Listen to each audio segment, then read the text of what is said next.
Hi everyone, we're once again here in the third round of the Pro League. So once again, Amin Basim 2700, Alexander Lenderman 2565, Sergey Ehrenburg 2564, and Dan Smith 2070. Once again, you are watching Montreal Chessbrahs against Sopranos, and just one more thing. Finally, we have Eric Hansen back in team. By the way, unlike previous 2 weeks where we had the second board, Castellanos, third Hambleton, and fourth Kleinman, here we have some major changes. Eric Hansen playing the first board. Second board will be Jordan van Forest, GM from the Netherlands. Third board, new GM Aman Hambleton, and fourth board, Dr. Elias Oserik. So let's go. Good luck, guys, and hopefully this is gonna be way better than the last time. Let's get started with the first game. We're already in a game of Dan Smith and Eric Hansen. Let's start. Okay, you actually had the beginning of this game, so it was Eric Hansen's favorite opening. It was Philidor defense. He went from d6, knight f6, and e5.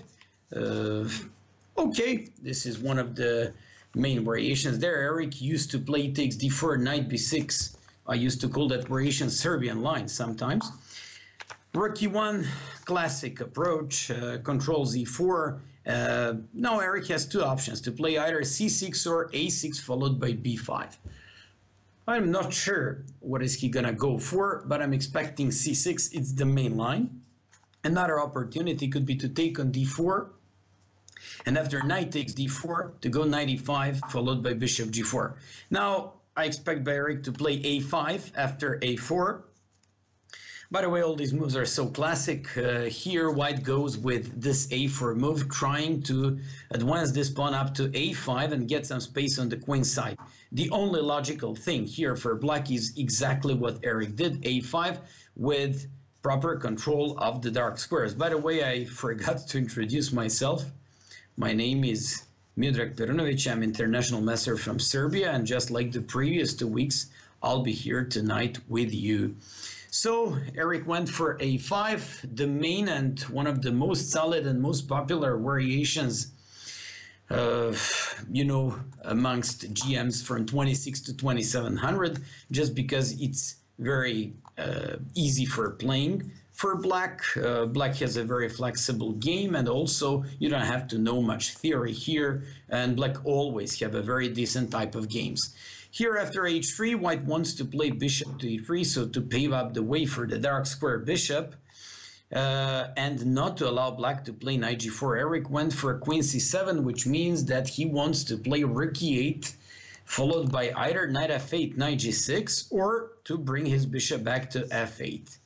I believe that he also has to play h6 before he does rook e8, so he can prevent knight g5 by white. Okay, so let's go there.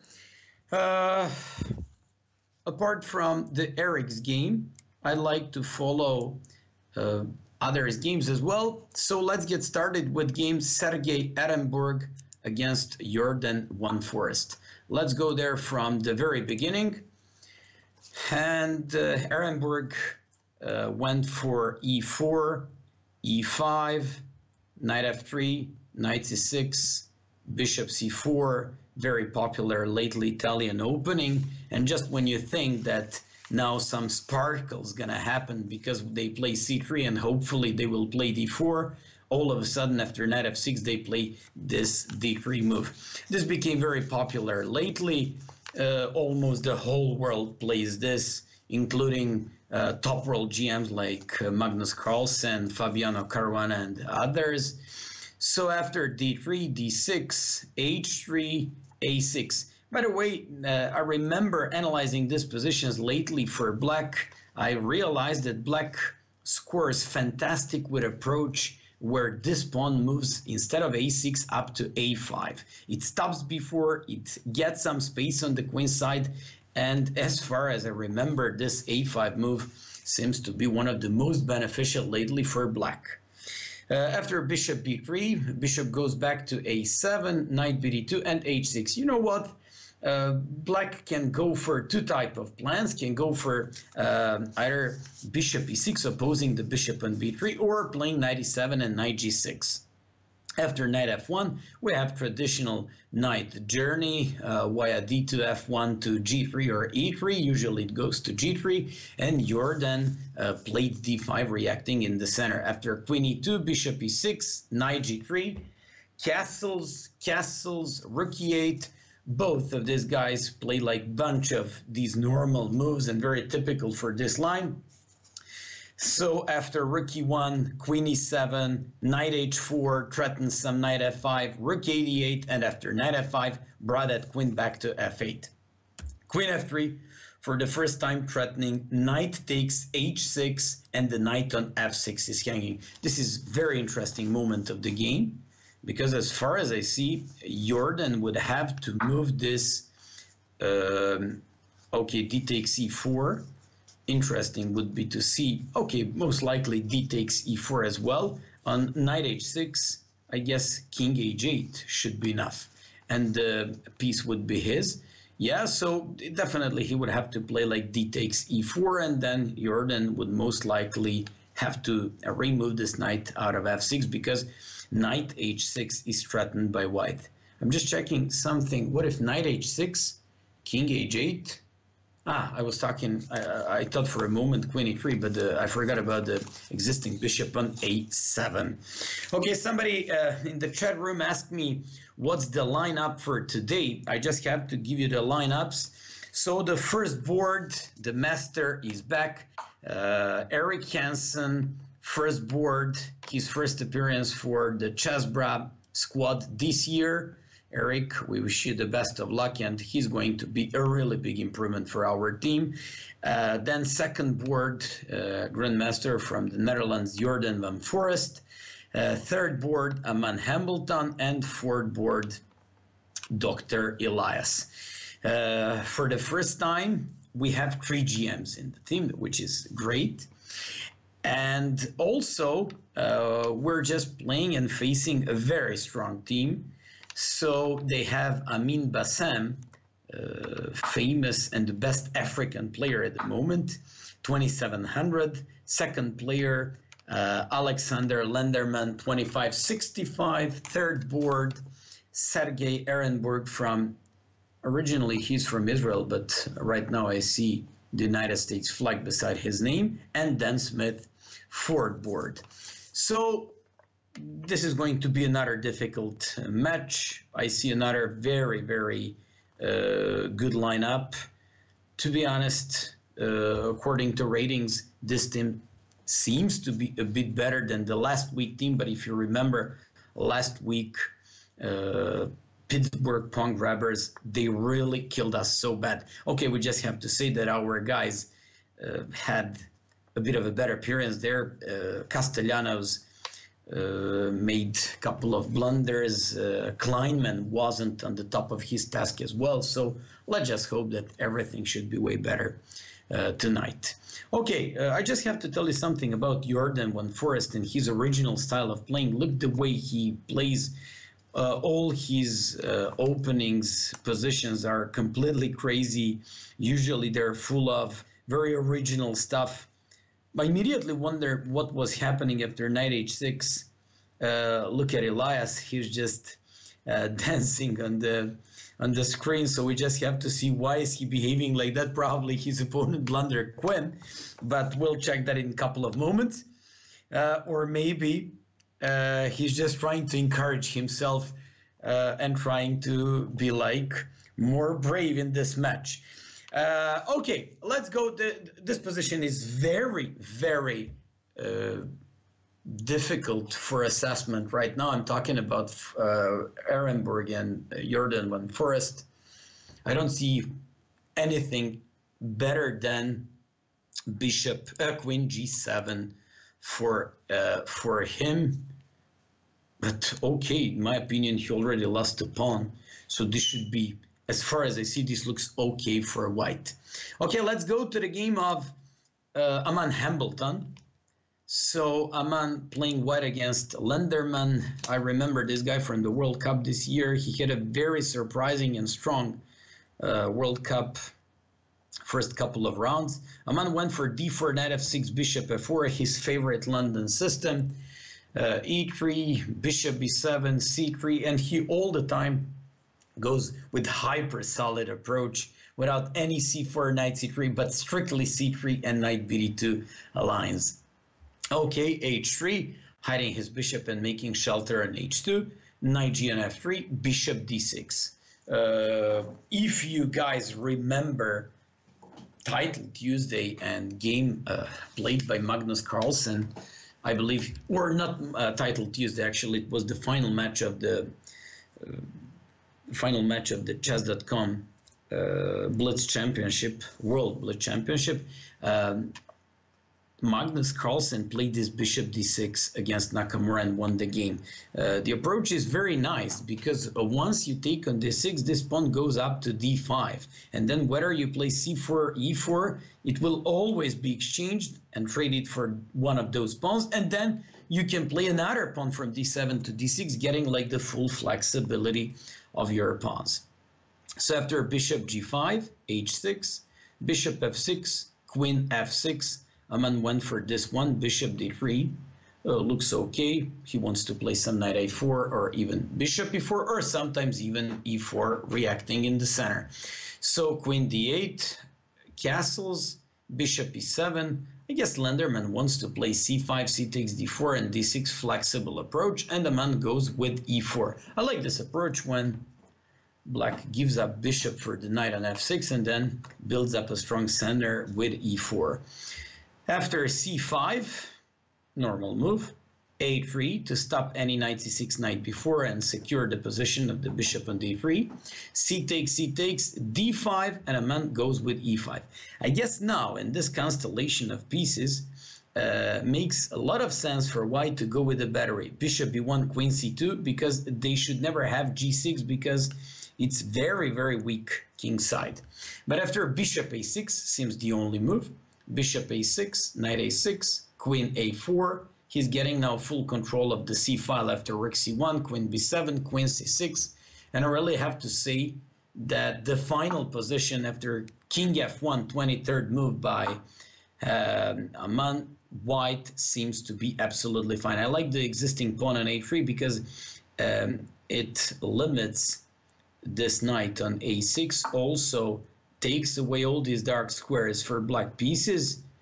I guess Hembo is doing pretty fine here. So we'll come back to this game. I'm expecting by black to play king d7 followed by rook c8, probably opposing that rook on the open c file. Position is normal, and I believe that in situation like this, probably having two knights is a bit better than having knight that is kind of restricted, and bishop on e7 that kind of hits nowhere and doesn't have anything that's special in this game. Okay, let's go to the game of our dancer.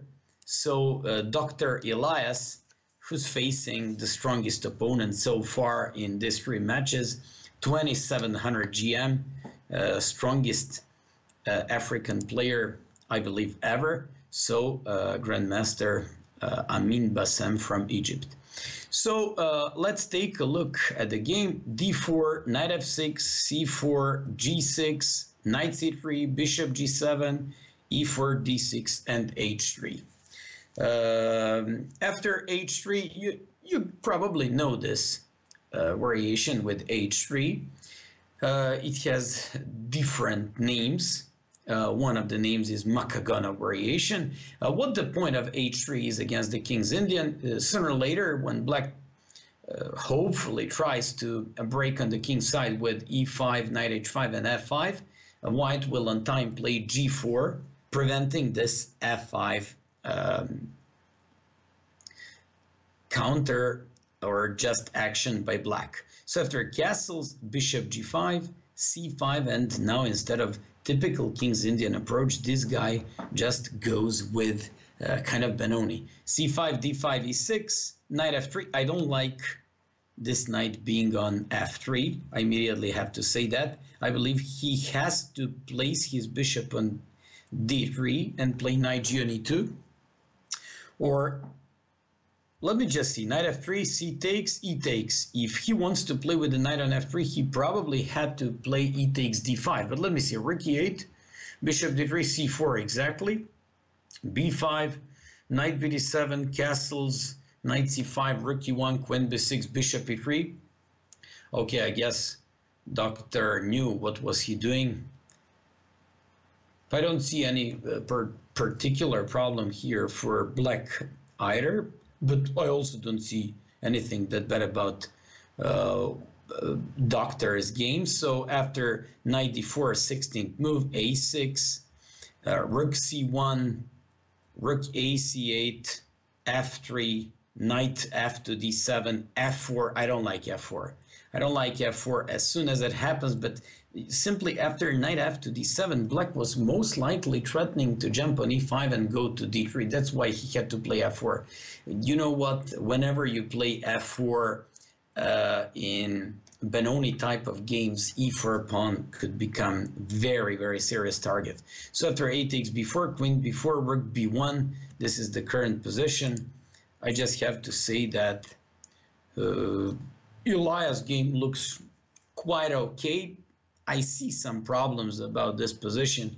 I see, for example, in some moments, even possibility for black to play some f5, sack this rook for the bishop on e3 and play for the dark squares. I'm just saying that as a possibility at some point. I was about to propose knight to d3, because after knight to d3 he can sack a pawn and in a way weaken control of the e4 square, especially because if Elias takes on d3, queen will capture back on d3, knight comes to c5, and all of a sudden Basim will have a good control of the e4 square. Probably he has to take and then to play something like, I don't know, queen d2, and if knight c5, bishop f2, but I don't like this, because simply if I keep his pawn on d3 and the bishop pair for him, no, it actually doesn't work, d4 knight is hanging. So probably he has to play bishop takes d3 and he has to take here. I suggested something very stupid here. I thought at first glance queen d2 could work, followed by bishop f2, but the knight on d4 is hanging. So now knight c5, and after queen c2, I see now, yeah, exactly, queen c4, threatening knight d3, threatening knight takes e4, even pressuring this knight on d4. But okay, let's go back to Hansen's game.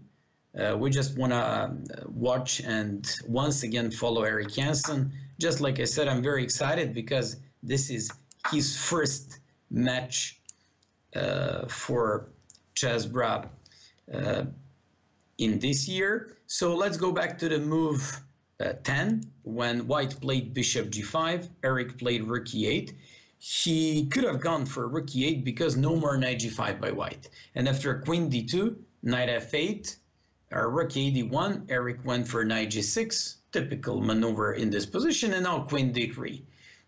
From my point of view and experience in these positions, I pretty have good experience because I have almost all my tournament wins with white pieces here. I believe that if you go with queen d2 and the very next move queen to d3, something went wrong with your opening. Bishop goes back to c1. Eric went with knight h5, controlling the dark squares, knight e2, and bishop f8. I like already his position. Queen b3, he went for rook b8. Love that one as well. c3, queen e7. Nice. He wants to play queen f6 and some bishop h3 ideas. D takes. Once again, in my opinion, not the best move by white, because he's just losing the tension in the center. Rook a8, defending that pawn, and after bishop e3, Eric went for queen f6, threatening bishop h3. Rook d2, knight f4, bishop f4, and Eric captured by queen on f4. what I like about his play, absolutely every single game he plays with the bishop pair. We're currently at the move 24, where the queen is on f6. This guy went for 92, and it's Eric's turn. I have to say that this queen b6 move was nice by white, because he forced his rook to move back to a8, which means that he lost the tempi there. Now Eric sacrifices a pawn on b7. Actually, is it a sacrifice? Queen b7, rook b8, queen c6, rook b2. You can also check movement with his head. I believe he's not like the most satisfied with the last couple of moves and what's going on right now on the board, because that move queen b6 by white was pretty good. I kind of liked it. Yeah, even Eric went, actually he spent like 1.5 minutes on rook a8 there. So let's see, bishop e6. This is the moment where you have to see if somebody is good at his call. First of all, I'm not sure. Even bishop e6 should be fine. But okay, let's go back to the game of Ehrenberg and Jordan Forrest. Yes, bishop takes e6, queen e6. And now we'll see. Now, I guess he cannot take because of rook e to b8, so it's fine. Let's go back to the game of Ehrenberg and Van Forest. Oh, things are moving fast there. Let's get back to the move.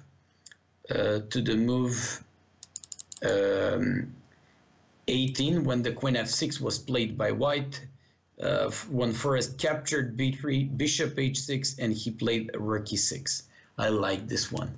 I like this one, bishop b3 and playing rook e6.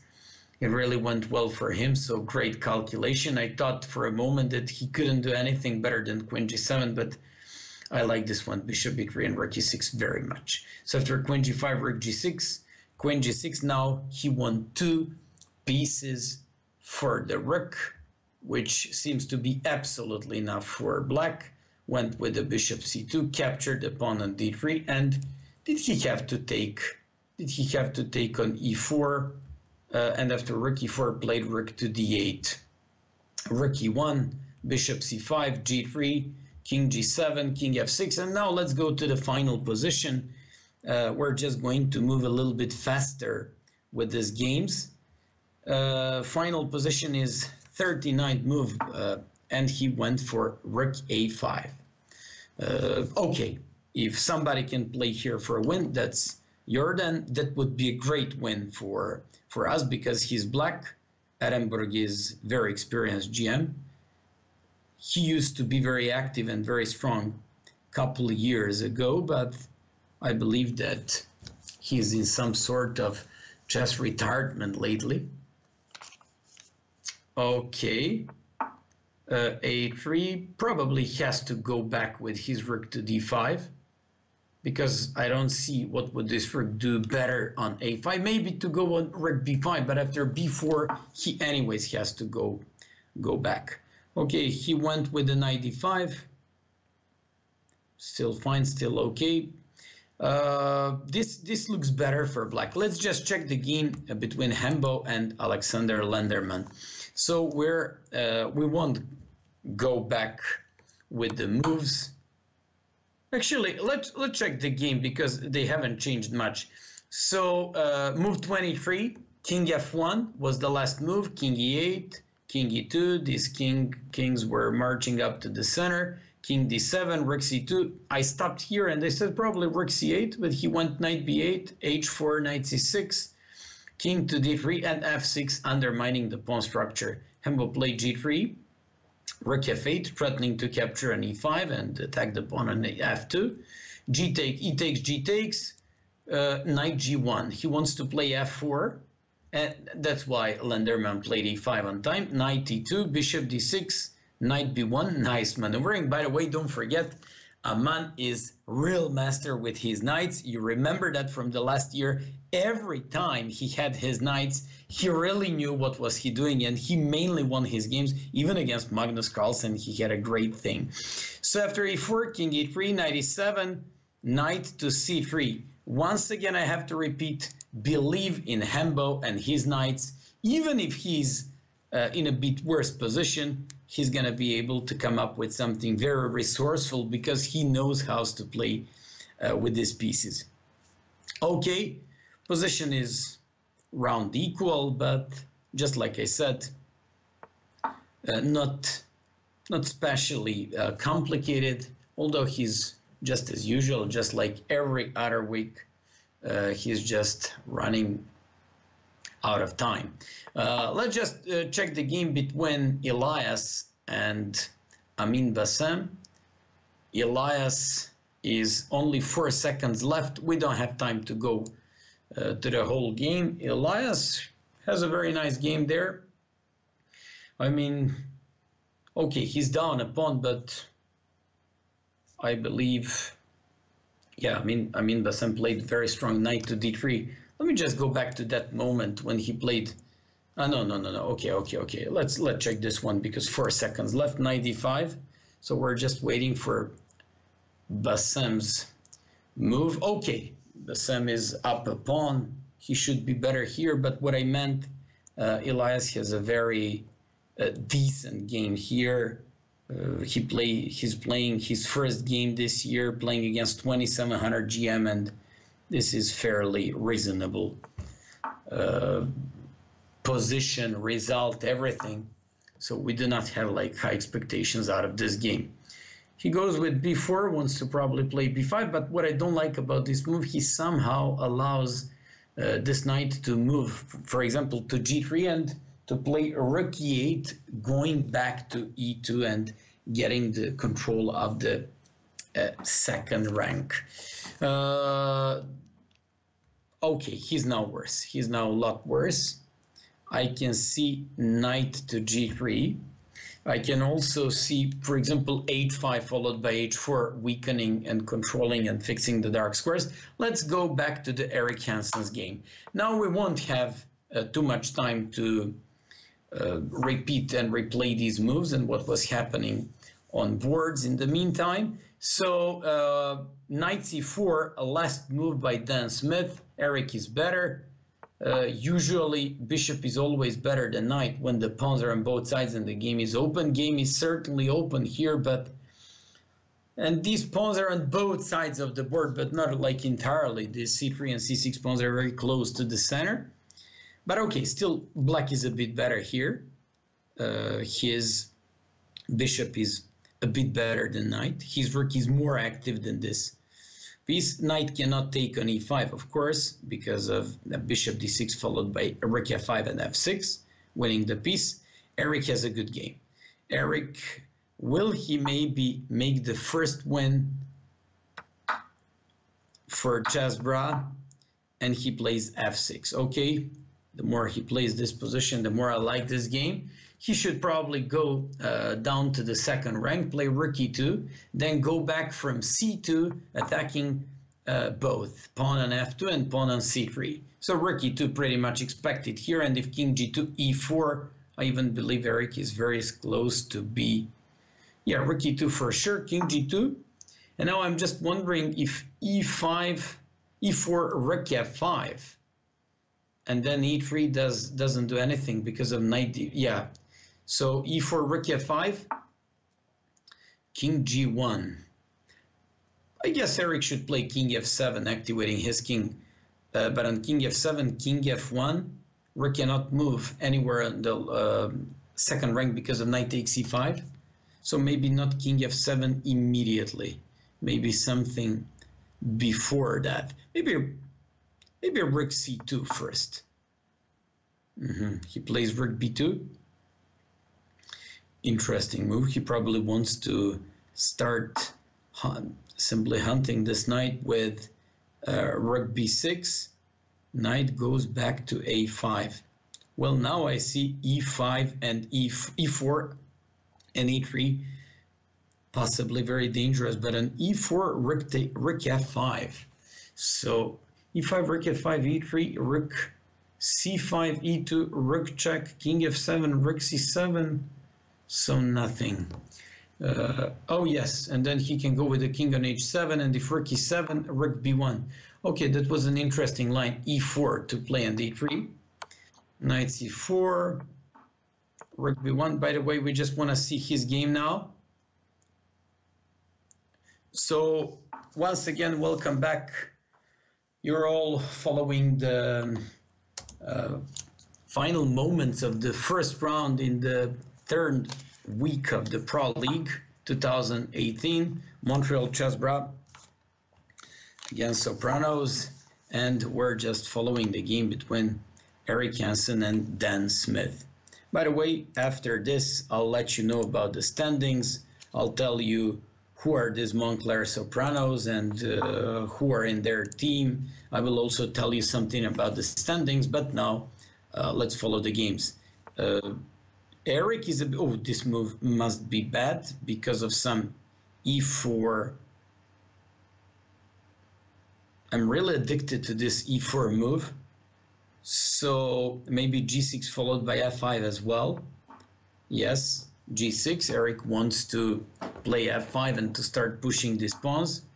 By the way, we just have some final results. So h4, probably he wants to play h5. I would play h5 if I was black, fixing the pawn on the dark square in the color of my bishop, plus allowing myself to go afterwards with f5 and start pushing these pawns. So let's see what is Eric gonna do. But I kind of like this move h5.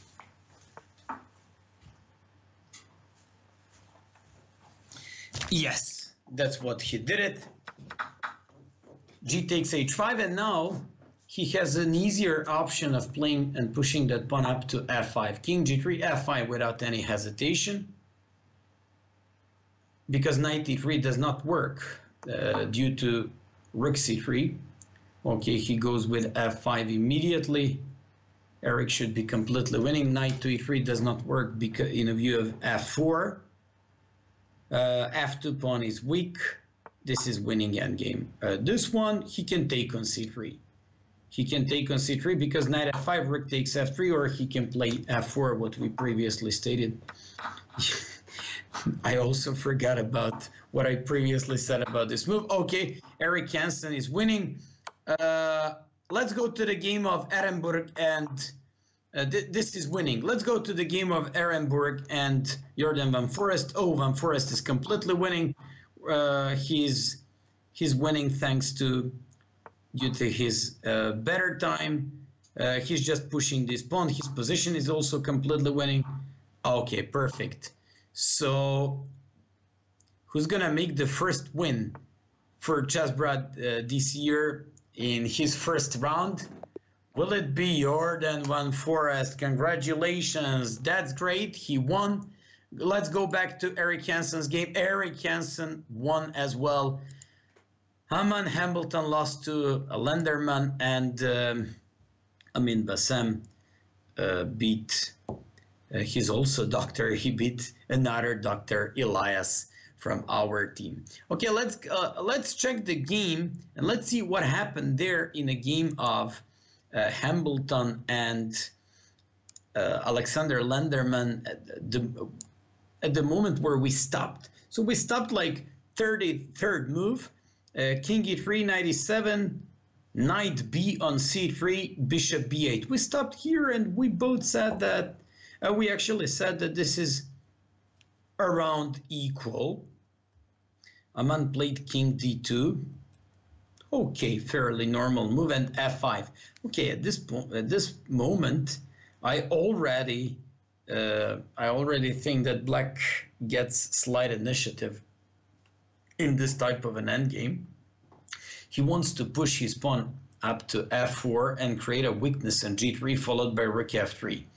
So rook c1, he goes with f4, G takes and bishop f4. Now he created so many weaknesses. Look at this. Weakness on d4, weakness on f2, weakness on h4. So if in endgames you have to apply some principle, and that's a principle of two weaknesses, I already see three weaknesses here. Pawn on f2, h4, and potentially weak pawn on d4. So after king e2, he won the pawn on h4, rook g1.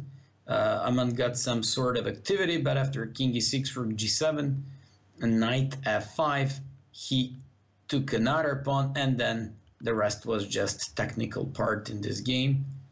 Yeah, unfortunately, look at this one. Aman couldn't play king to e3. He probably put his hopes in this move, but after rook f3, king d4, rook d3 would be a checkmate. So probably he put his hopes in that move, but it didn't work there. And after king e1, rook b2, he was dead lost, and that was all. So let's go. Let's go with a game of between Alexander Lenderman and Elias. Lenderman played d4, e6. Elias tried his favorite French opening, c4, knight f6. So Lenderman went for knight c3, c5, d5. E takes, d6, and Elias opted for Benoni defense. Knight f3, g6, I believe, yes, bishop f4, and now he has to play a6. He did it. Why he has to play? Because in case of bishop g7, white has queen a4 check. And now bishop g7, of course. h3, castles, e3. And here, black has many options. Knight, rook e8 followed by knight e4 is the main one. If this one, knight d2. Knight d2 in order to stop knight e4, but he went for bishop d3. Another interesting one. And after knight bd7, short castles.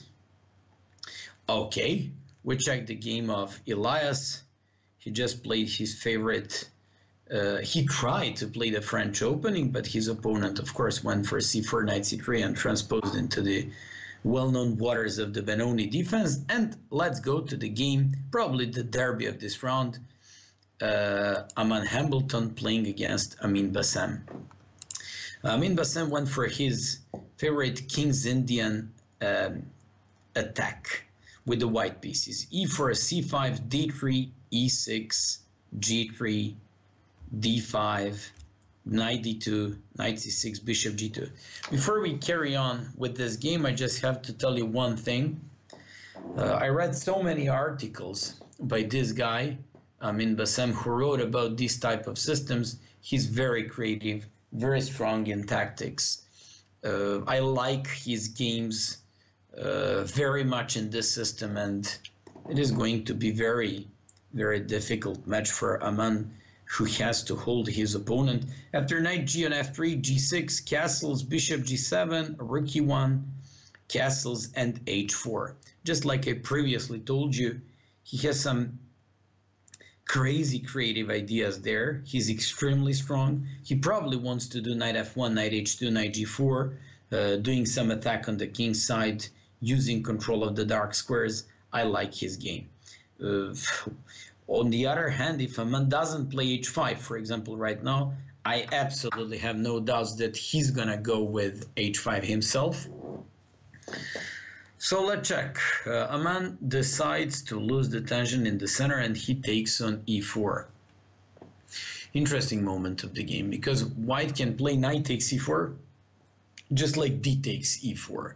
Both of these moves would be good. Both of these moves would be fine. So knight takes c4 would a little bit better point out control of the dark squares. Probably h5 followed by h6, bishop g5. Yes, and he went for that. And now h5. That's what I told you. This guy really has great ideas with white pieces in this King's Indian attack type of games. He probably wants to play some h6. He certainly didn't play, but okay. That actually depends on his plan here. He's got, I also see, I don't think he should go with bishop g5 there. But would be interesting to stop here for a moment and to check what should be the right continuation by white. H takes g6. H takes g6. Probably, okay, he wants to play knight after g5. He wants to play queen g4 followed by queen h4. No, I told you, I really like how he treats these systems, really like the way he attacks, his tactical skills. So many times I even taught my students, thanks to, and you know, analyzing his games, thanks to his great theoretical articles and very, very creative ideas with the white pieces. This really looks good. Queen g4 followed by queen h4. Yeah, this looks nice. Apart from that, Oman is usually taking a lot of time, but I already believe that white is better here. He's got a possibility, queen g4, queen h4. He also wants to go with, how is he going to stop that? f5 does not work because of knight takes c6. Let's go to the game of Eric Hansen and Sergei Ehrenberg, and let's see the opening. Eric went with his favorite pawn move, e4, e5, knight f3, and Ehrenberg tries to equalize with knight f6. Eric takes e5, d6, knight f3, knight e4, d3. Surprisingly, he goes with this variation. The main line is, of course, d4. Eric goes d3, knight f6, d4, d5, and now this is nothing else but exchanged French. d3, knight f6, d4, it's nothing else but exchanged French, with the knights on f3 and bishops on d3. Castles, rook e1, bishop g4, h3, bishop g5. Like you see, Eric just goes with very logical development, bishop g5, c3, knight bd2, queen c2, and I don't see anything special about his position. Rook to a3, bishop d6, rook e8, queen e8, and a4. But okay, Eric likes positional games. Queen c8. Why did he play queen c8? Probably wants to remove the queen from rook e1 with a tempi. Maybe wants to go with knight f8, knight e6, and also wants to go with queen c7. Sometimes even trading these bishops off with bishop f4. Pretty boring position, and I don't see anything special that Eric got out of this opening.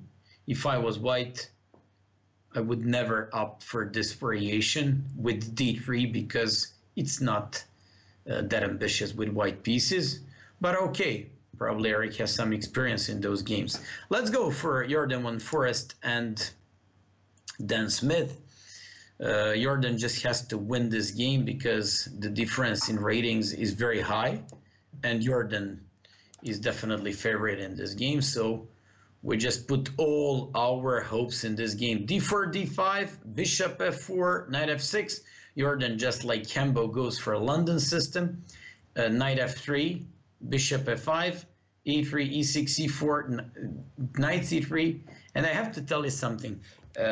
Since I play London myself with white pieces, if you play London, this is exactly what every London player wants to have on the board. Exactly this position. Because any knight bd7 after knight c3, 6 move, you want to face queen b3, queen b6 with c5. And this is certainly better for white. He goes with bishop b4, queen b3. I remember the game between Kasparov and Judith Polgar played like this once. Queen a5, a3, bishop c3, b takes c3. White is already better. Bishop pair and possibility to break in the center at the moment when he wants. After knight e4, queen b4, trading off queens, and after queen b4, fixing the pawn structure with c takes b4. Knight bd7. This is clearly a better game for white. I wouldn't say like a much better position, but very clear type of advantage. Very simple game for white. So after knight h4, g5. Why did he play knight h4? I would go with h3 to keep the bishop pair, but let me just see. Knight h4, g5, knight f5. g takes f4, knight h4, f takes, rook g8, bishop d3, rook g4, and g3. And now f5. I don't like the way Jordan played that opening. I don't see why would he go with knight h4, grabbing the bishop on f5 instead of that he could have gone with h3, making shelter for the bishop on h2 and play with a clearly but a long time and a long-lasting advantage with the bishop pair. So after rook c1, knight f6, knight f3, rook g7, knight d5, knight d7, c takes d5, knight e5, d takes, and c takes d5. This is a current position, 22nd move. By the way, we're in the third round of the Pro League. So after the first round, the result is 2-2 between Montreal Chessbrahs and Montclair Sopranos. We're now watching and following the game between Jordan Forrest and Dan Smith. So Castles looks okay, but I certainly prefer having this knight on e4 rather than having this bishop on d3. Position looks pretty boring. Let's take a look at the moment game between Basim and Hambleton. Basim went for, let's go back to that moment where he played knight f to g5, Hambo played knight f5, queen g4, rook e8, and queen h3. This is beautiful. I like this plan so much. Oof, knight d6 played by Hambo. Can black go here with queen h7 check? And after king f8, I have a feeling that this is lost. I just have to find a way. Maybe, you know what? Queen h7, king f8, knight d6, queen d6, knight d4 with a tempi, and bishop h6 for white.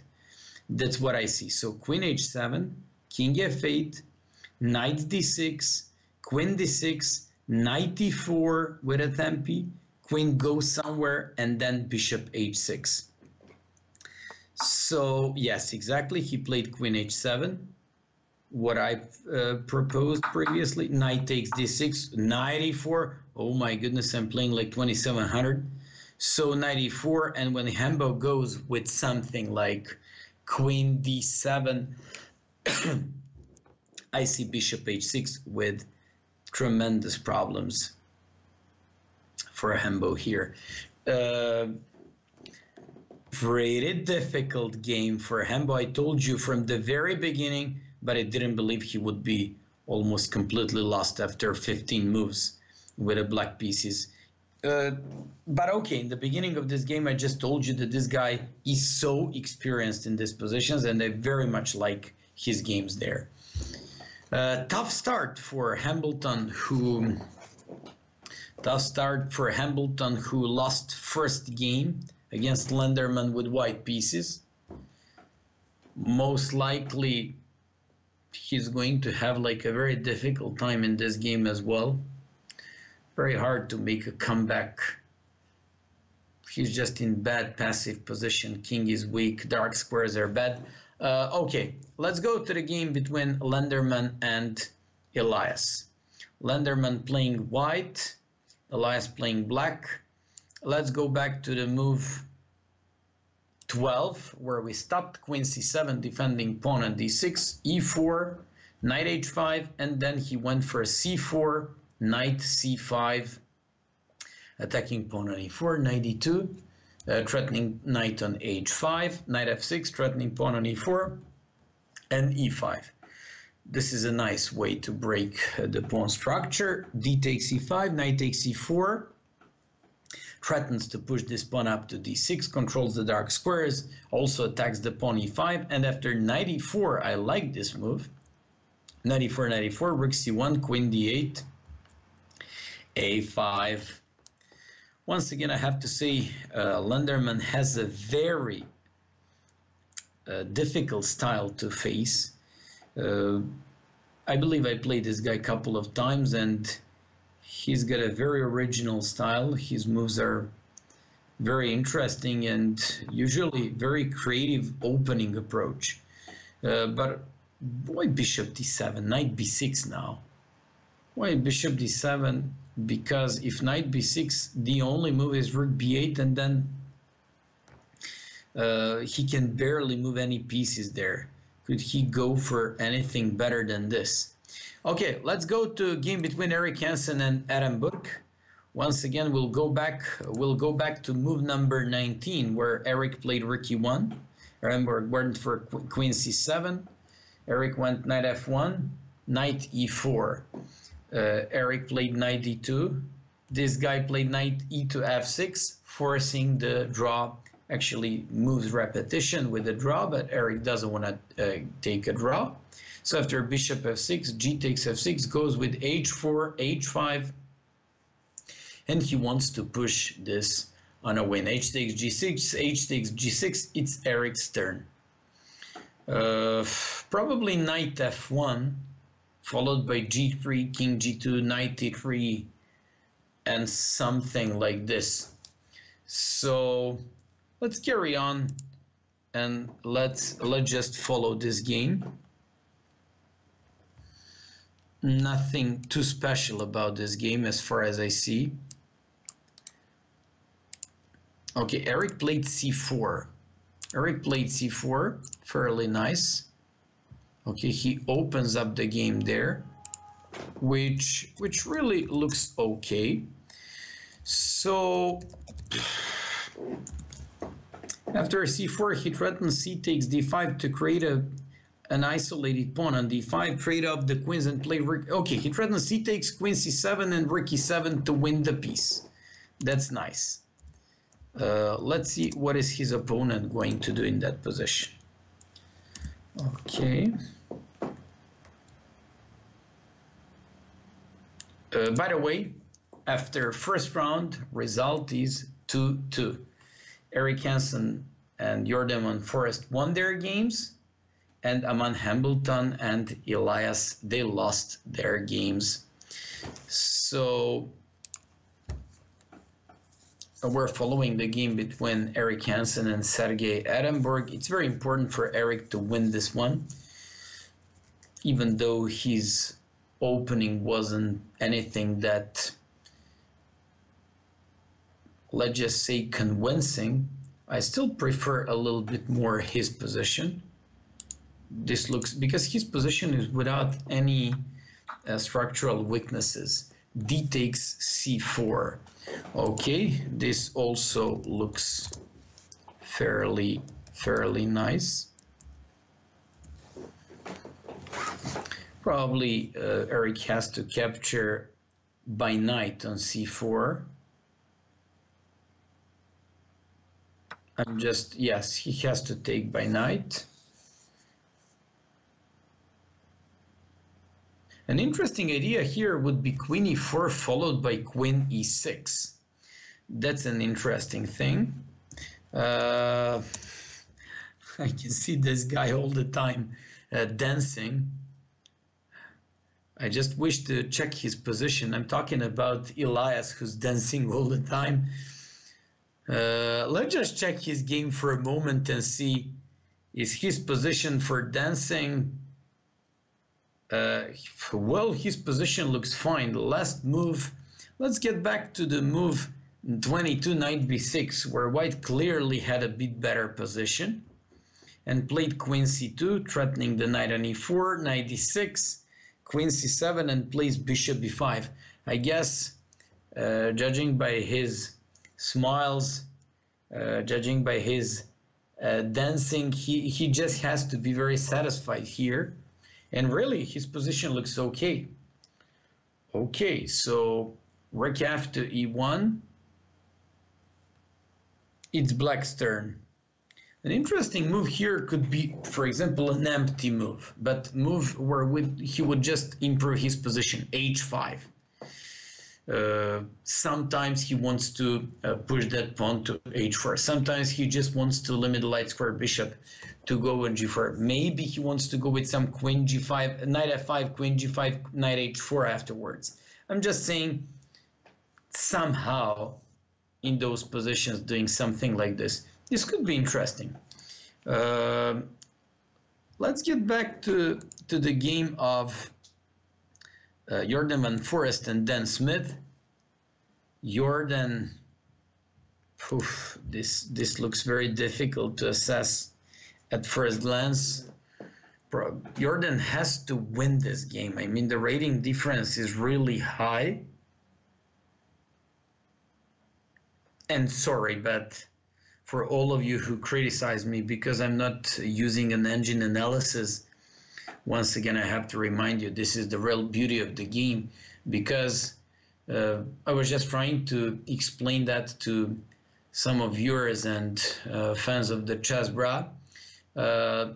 I believe that's the right thing, because even when you play against best players, all the time you see that they make some blunders that you can once again make the step back into the game. When you play against computers, they make no mistakes and there is no way to get back into the game, and somehow you are hopeless and it's very discouraging. This way, you can be, you watch Caruana, you watch Carlsen, you watch all these guys, and you just realize they're all human beings after all, and they all make mistakes. So I believe that's the real beauty of the game, when the humans play and when we don't analyze this stuff with computers.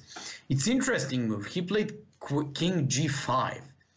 This is so interesting. I like this endgame very much. And I'm absolutely not sure about the assessment of this endgame. He went with King H6. So wait a sec. Do you know how do you calculate in this type of endgames? You just count. King F5, 1, King G4, 2, King F3, 3, King E3, 4, and then King D3, 5, 6, 7, 8. While white needs King H7, 1, King G7, 2. But he can't play H4 in that case. 3, 4, 5, 6, 7. No, actually, if Dan Smith goes with King F5, King H7, King G4, King G6, King F3, H4, probably that's what Jordan is expecting here. I don't see, wait a sec, am I missing something here? As far as I see, King H7, King F5, King G7, King G4, or maybe first E5, maybe first E5. So any H4 he could face with King G4. Yeah, it's very difficult endgame. H3. I love this move. I absolutely missed this H3. I like it so much. So H3 to stop King G4, to create some kind of barrier. Well, I love this endgame. Looks very interesting because black is maybe up a pawn. And we all know that being up a pawn in pawn endgame should usually be completely winning. But here, that's not a case, because his pawns are somehow very unhealthy. And this king on h6 seems to be more active than the king on f6. Oh, this is disgusting. What is this? King f6? Man, are you kidding me? I mean, what is he doing? Wait a sec. H4, King F5, H5, not. So King H7, King G5, King G7, King H4, King F6, White B5. Could he play like... Yeah, because this way he cannot go with King F5, King G4, whatever he does. Yeah, he's going to actually squeeze out this guy and force him. This is nice. Jordan... Oof. He played some really tough moves in this endgame, to be honest. Wow, this endgame just showed me how much do I have to still learn about pawn endgames. H3, I like that one very much, creating barrier against the king on f5. And this b5, I like this one. Jordan is in good shape. That's very obvious. Wow. This really look good. Okay.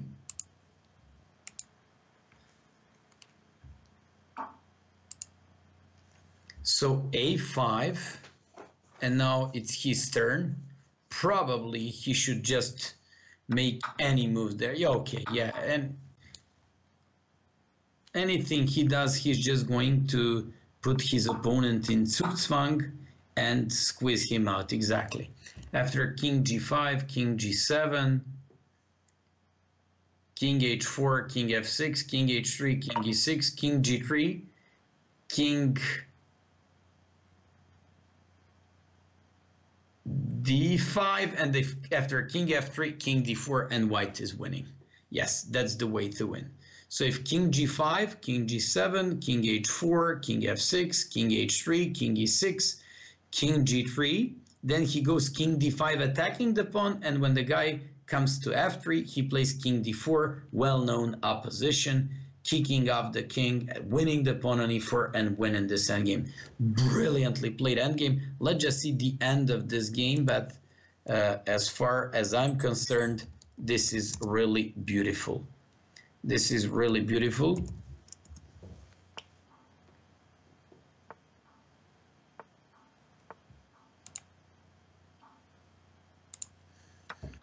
So exactly with this variation I came up, and now king g3, king d5, king f3, king d4, and black resigns.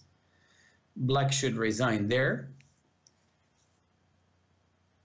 Somebody said that the king g7 was drawing. No, it wasn't drawing, it was completely winning, and this is well-known knight opposition. So after king g3, king d5, king f3, he goes king d4, taking the knight opposition and winning.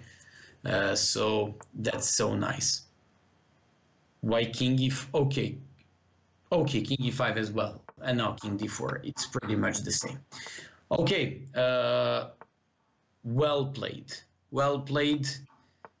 Actually, far from well played. This was brilliantly played endgame, and now he's squeezing out a king. King f7, playing e5 and pushing this pawn. Fantastic technique by Jordan and Forrest. Dan Smith. Okay, let's go to Eric Hansen against Sergei Ehrenberg. Eric is down a pawn. Surprisingly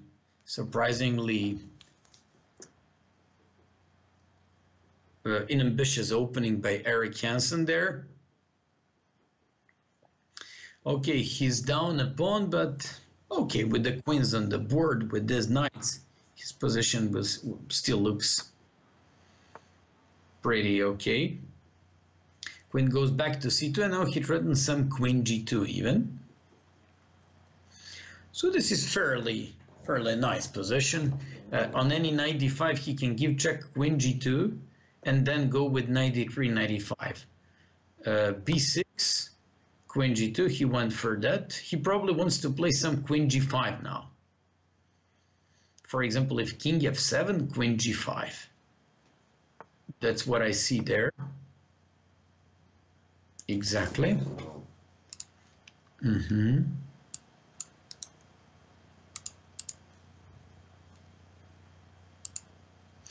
Queen g5, I like this maneuver.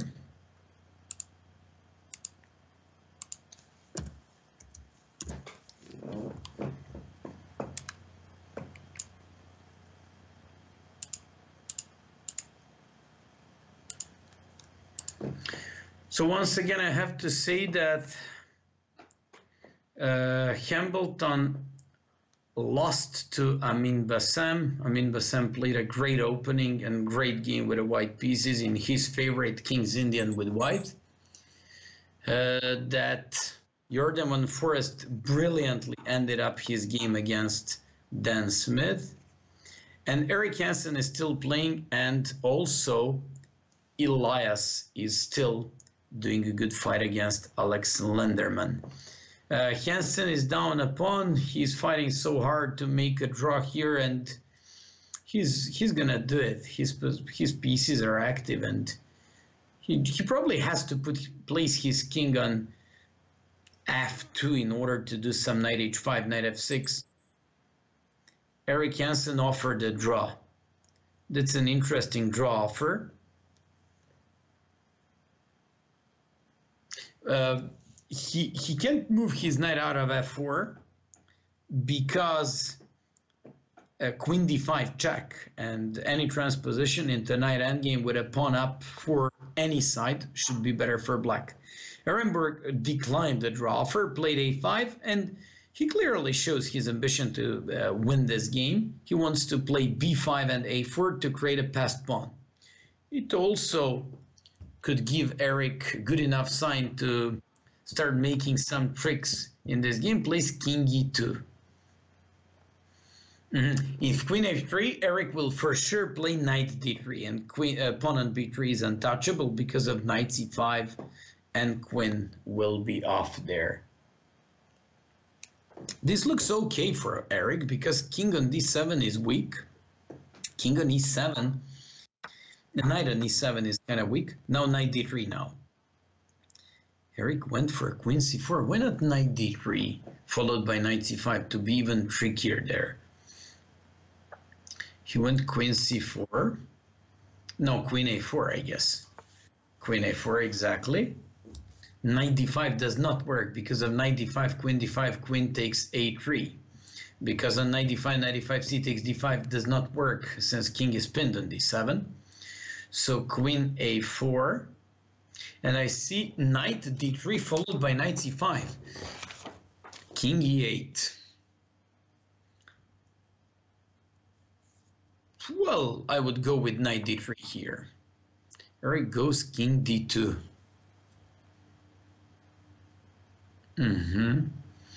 By the way, on knight d3, probably black could have played some queen h2, but then knight f2. I'm not sure about that position.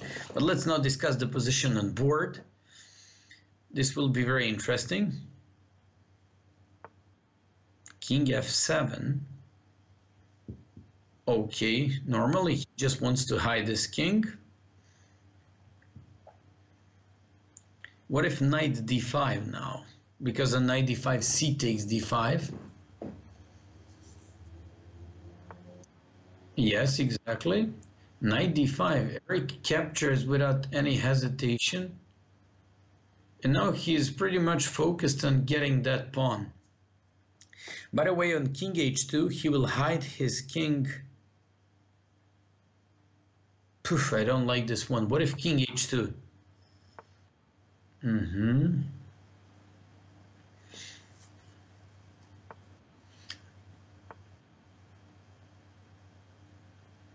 Eric's certainly not going to swap off the queens and take the pawn on a3, but he just wants to make sure that this guy won't be able to promote the pawn on the a file, and that the queen on d6 should be tied up for the defense of the pawn on a3. What if queen b4 followed by queen b2? Terrible blunder by Hansen. Terrible blunder, and now queen b2 cannot be stopped, and then the pawn endgame is winning for black. Yeah, queen b2 now. Yeah. Eric made terrible blunder in this endgame, but just like I said, that was fairly a difficult game, and let's go back to the game of Elias and Alexander Lenderman. Rook takes f6, Elias takes on b7, he's down a piece and his position is lost. Let's just hope that he can make some miracle here, but it's hard to happen. He's clearly down a piece, so this is lost. Well, if I just have to compare the starting two rounds of this week, they look very, very similar to the previous week, where we were losing 5-3 after first two rounds. So, and after first two games. That's bad. That's bad because some real games are coming. Okay, I just have to tell you one thing. Elias is higher rated than Dan Smith, which means that Elias should be favored in that game, but anything can happen in one game, of course. Then we have Hembo, who lost already 2 games, but he played against Amin Bassam and Lenderman. Okay, look at this. Elias is coming up with some cheap tricks. I hope that this guy could blunder some rook h1. He's doing some tricks, but unfortunately they're not going to work against this guy. Well, all in all, after 2 games in the match between Montreal Chessbrahs and Montclair Sopranos will be 5-3 for Montclair Sopranos. By the way, these guys haven't won any matches so far. They played 2 and lost both matches. Okay, Elias is just trying his luck probably. He's waiting for an earthquake here. By the way, f5 and bishop g5 is threatened here. f5 and bishop g5 checkmate. Well, he was probably waiting, just like I said, for an earthquake, but it didn't happen, or let's just say that his opponent would lose connection. But it didn't work out this time. So let's go. The games begin. Lenderman-Hansen. Lenderman went for d4, knight f6, c4, e6, g3. It will be interesting to see what will Hansen do. He went for bishop before, and I'm interested. 92. I'm interested. Would he play on bishop d2? Would he bring his bishop back to d6 or on e7? This 92 played by Lenderman isn't anything that special, so Eric should be fine if he knows his stuff in this opening. By the way, critical move by White would be, instead of 92, bishop d2. I remember Carlsen played this variation against someone very, very recently. He played some b6, bishop b7, and then he broke in the center with c5. So Hansen plays a5 and a4. Pretty interesting approach. It's aimed against a3 by White, because any a3 would Black would just bring that bishop back, and b2 pawn would be forever weak. Okay, so we're just expecting to see would Eric's appearance in tonight's match, would it change anything? Also, Elias is the guy who for the first time got into the team, so could they change anything? Jordan Van Forest is also for the first time here. He won both of his games, and now he's playing against Basim. Let's move to that game. I mean, Basim playing White against Jordan Van Forest, so that could be crucial game if Jordan can hold his opponent with the black pieces. Amin went for knight f3, ready opening, d5, g3, c6. And after bishop g2, bishop g4, one of the main lines of the ready opening, d3, e6, knight bd2, and bishop d6. What's the idea behind this? Probably to go afterwards with some e5, or at some point if the bishop goes in b2, to go queen e7, bishop a3. b3, knight f6, bishop b2 castles, h3, bishop h5, c4, queen e7, wants to go with his bishop on a3, and he goes a3. Almost without any hesitation, I would go with a5 here. But he can also play e5, fighting for the center. So we're just waiting for Van Forest to make his move. By the way, last year he also was one of the Chessbrahs, and I believe he played in 2 games, sorry, in 2 matches for Chessbrahs. Yes, he also went for a5.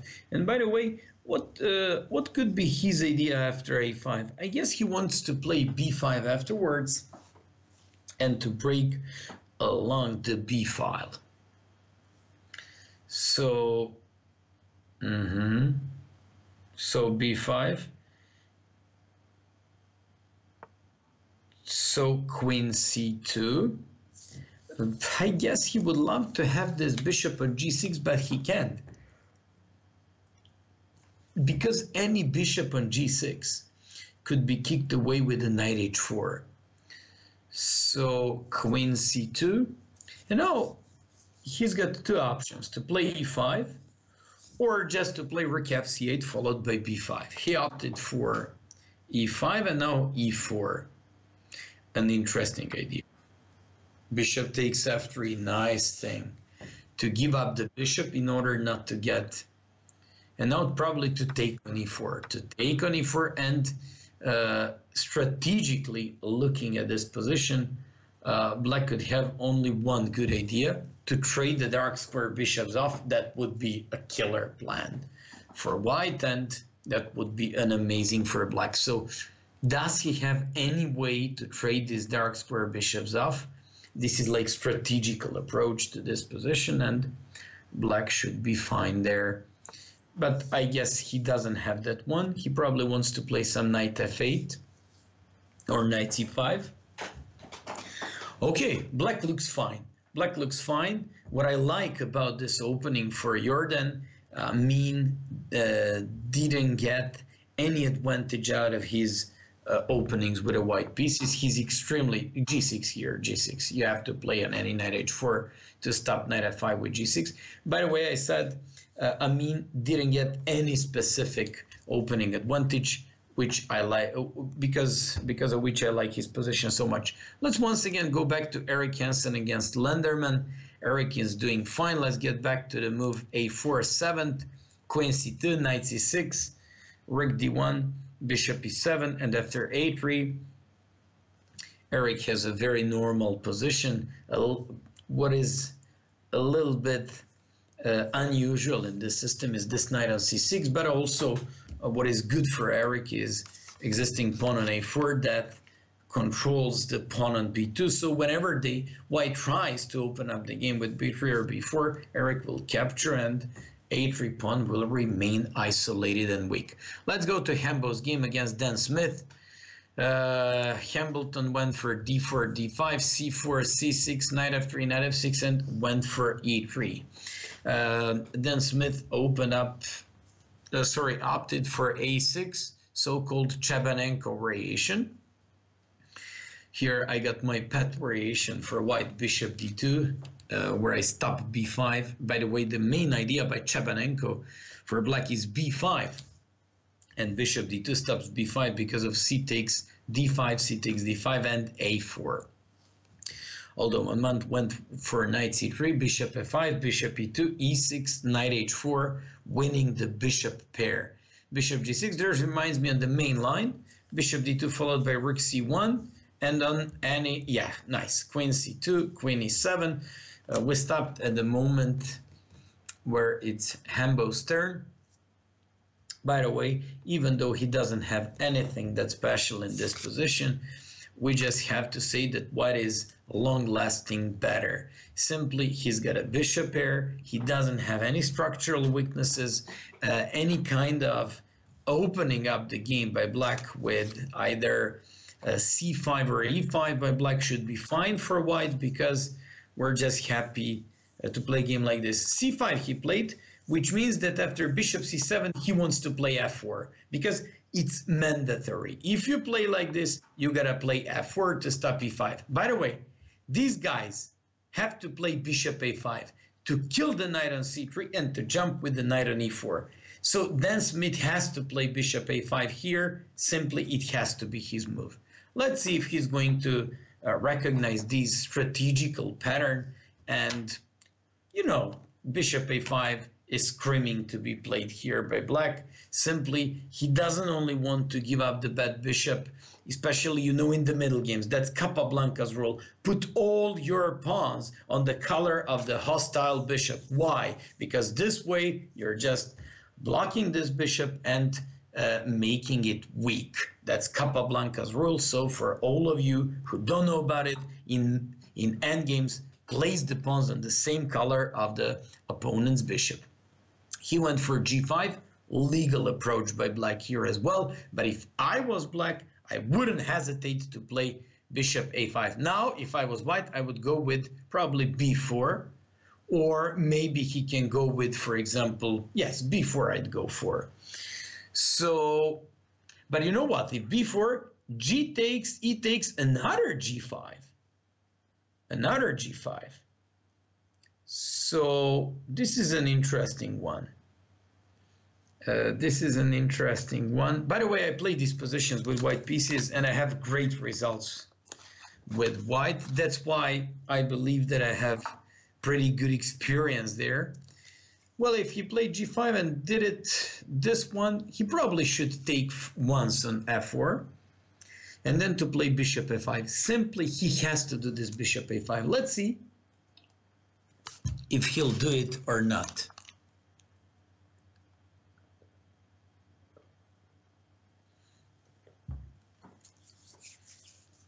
By the way, I just had to take a glass of water because I've been talking for like past hour and a half. So g takes, e takes. I like Hambleton's position.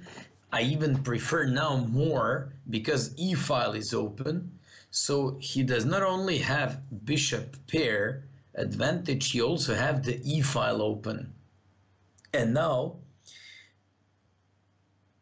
bishop f3 followed by rook a to e1. Bishop f3 followed by rook a to e1 and maybe f5 afterwards. Also, if black ever goes with long castles, then b4 a for b5. That would be a killer idea. And if they go for a short castle, then I'd go with b4, bishop f3, rook a to e1, put my bishop back to c1, put a lady on g2, play g4, g5, and I would make this guy so bad. This looks great for Hambleton, and I like his position very much. So b6, b4, without any hesitation. Here, he simply has to do this b4. Yes, exactly. And now a3. Any a5, you play a3. You hold the control of the center. You just keep this position being absolutely squeezed. And this looks really good for Hembo. a3 now. He even has b5. Look at this one. b5 here. b5, b takes c5, b takes c6, knight c6. But okay, he wants to play solid. Yeah, b5 was, why would he complicate his life in position that is anyways really good? Now he should play bishop f3 or bishop to d3. That's an interesting moment of the game. But I kind of like this one. I like this one, and I think he's doing great. Okay, Hembo is better, that one for sure. Let's go back to Basim against Jordan Forrest. So we're just watching. Let's go back to the move 16 where he played g6. By the way, remember, whenever they play this knight h4 against you, you should play g6, restricting the knight on h4. Knight f3, he played knight f8, rook f to d1, he went for knight f to d7, great control over the dark squares. This is typical game where black is just trying to swap off the dark square bishops and take control of the dark squares. h4, bishop c7, I like this game very much. Let's immediately move to the Hansen's game. Alexander Lenderman against Eric Hansen. d4, knight f6, c4, e6, g3, d5, bishop g2, bishop b4. We already checked that game, and let's just move to the move number 11, where his opponent played e4, and after e4, Lenderman already had a good game, judging by Eric's uh, Eric's facial expressions. I don't like how is he playing and what he's doing. He also doesn't believe the way he plays tonight. C takes, E takes, knight f1, knight b3. He captured on c1, went for c6, played knight c7 there, and after knight f5, queen f5, played f6. Well, queen c2, rook a6. Rook a6 is very weird move. And now Lenderman went for bishop f1. It's Eric's turn.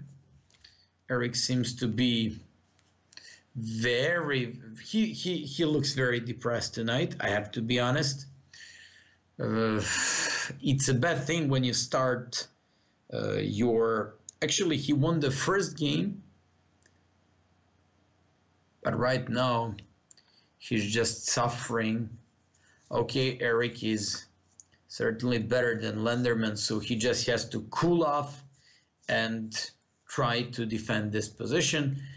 One of the things you can do in such moments, for example, when you feel kind of depressed, when you simply play bad, for example, Eric's position absolutely doesn't look good. Do you know what can you do? You can on purpose wait, but in tournament games it could be more applicable. You can on purpose go into time trouble and trying to trick your opponent who would start playing fast since you are playing in a very severe time trouble. That worked a couple of times really, really good for me. Eric went for f5. What if bishop f5? Bishop f5, I guess g6.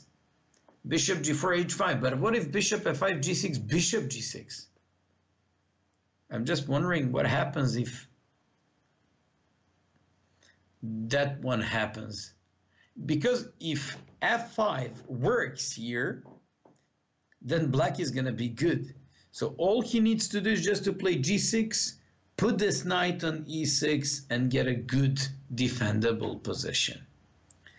No, I didn't understand why did he play rook a6. I certainly understood about that move that he wanted to play rook b6 and to do counter-attack on the b2 pawn.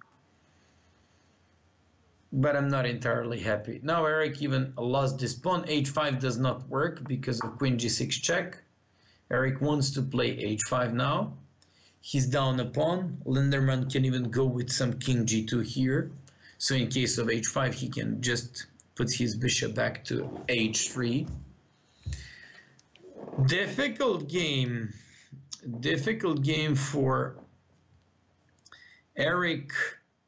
By the way, last year he only lost to Wesley Saw, Magnus Carlsen, and one more game in the whole competition.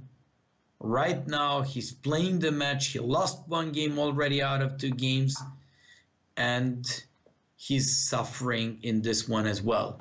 But okay, he is very resourceful. He's good in time troubles, and he's certainly better than his opponent, generally speaking. So we just hope that he's going to be able to do something there. By the way, for all of you who want to come up with some, who actually subscribe for the Chessbrahs channel or who want to come up with some donations, just know, as usual, we're going to publish that out in the end of this broadcast.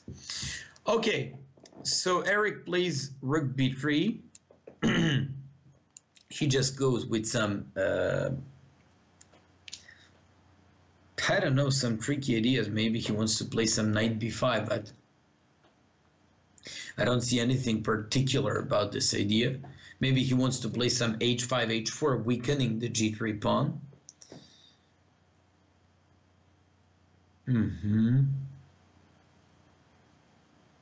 Yeah, okay, let's go to the game of Basim and Jordan Van Forest. The way it seems to me, Basim is doing better. So after h4, by the way, I didn't talk about this h4 move by White. He didn't play h4 here to attack, so move number 19. He didn't play move number 19 h4 to attack and to play h5. He did it to be able to play afterwards and place that bishop on h3. So after bishop c7, bishop c3, queen f6, before a takes, rook a1, bishop a1, knight e6, c5. I prefer a little bit more white's position. He's got a bishop here, he's got a little bit more space, and d file is in his control. This looks a bit better for white. Let's go to Hembo against Dan Smith. Hembo went pretty much for everything what I said there. So let's go to move 17, where he played on b6, b4, a5, a3, castles, king g2, rook f2, b8, and Hembo went for bishop d3, controlling the e4 square. Knight f8, rook a to e1. This looks good. Queen d7, okay, fairly normal. h3 followed by g4. I already suggested that idea before. He now wants to break with f5. The more he plays there, the more I like his position. b5 goes back with knight on c3, and this is much better for Hamilton. Much better for him. He probably wants to break with some f5.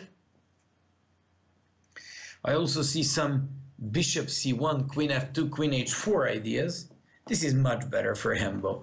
Let's go to game of Elias and Edinburgh. Elias is doing good. I'm very happy to see that. We haven't checked his game at all.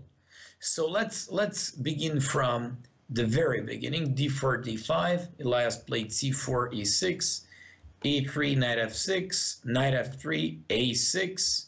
Went for knight c3, c6, and they went into some sort of Chebanenko variation of the Slav defense. He played queen c2, flexible, b3, bishop d3, and d5. After d takes, knight takes, knight takes, bishop takes. Elias has a very good strategy here. He swapped off all his pieces and took control of the d4 with a knight on e2. I like this one. After bishop d7, castles, rook c8, queen d2, knight e4, queen b4. He's doing great here.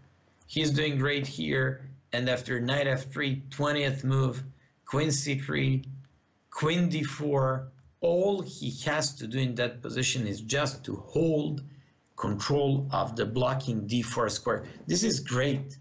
His position against Ehrenberg, who's clearly favorite in this game, looks good. Knight e4, f3, knight e6, king f2, b5, rook e2, b4, rook e2, rook c5, and knight e2. Elias' position looks great. He's got all the chances, I don't want to say not to lose the game, but he's better here. For sure, he's the one who's pushing here to win.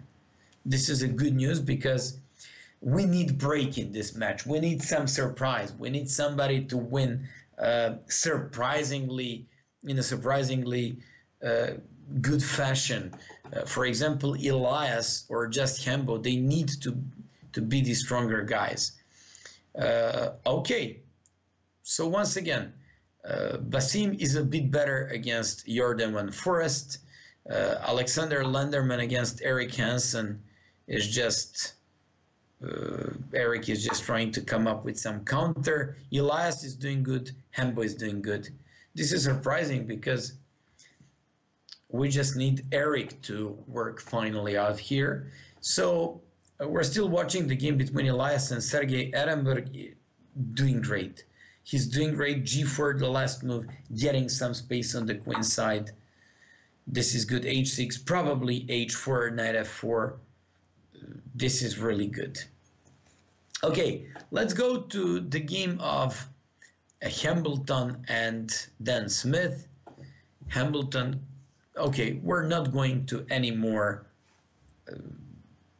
simply make the moves that happen. Meanwhile, we're now just going to be focused on current events on the board. Hembo is doing better. As far as I see, he just wants to play some bishop c1, probably wants to make some open the second rank place for queen f2 and queen h4. That's why this bishop d8 makes sense, because queen f2 and queen h4 should not work right now. But okay, he still has to move this king from the g2, probably on h1, if he ever wants to break with f5. He goes bishop b2. He probably wants to make some sort of barrier along the a file, so rook cannot go on a3, a2, or a1 till the rest of the game. He's improving position of the knight. Okay, this looks okay. By the way, we're watching the game number 3 in tonight's match between Montreal Chessbrahs and Montclair Sopranos. Currently, the result is 5-3 for Montclair Sopranos. So once again, I have to say we need some surprise. We need some break. Rook e3 probably even sticking that rook on e5, knight g1, knight f3, knight e5. Beautiful idea by Hembo. He's doing great this game. I like this maneuvering. He knows what he's doing, and he definitely needs to get back into this match. Okay, we just know that he's like big favorite in this game because the rating difference is pretty high. Okay, let's go to Alexander Lenderman, Eric Hansen. Alexander Lenderman against Eric Hansen. Eric is running out of time. His position is worse. He's down a pawn. Eric playing very... I don't want to say... but he really plays like... He looks tired, to be honest, or he just looks a little bit depressed because he already lost one game. He played queen a6, the last move. Rook to f3, played by Lenderman. Probably wants to play some bishop e2, hitting the queen on a6, and just going with... You know what, if they remove this knight from c7, they will have knight e6.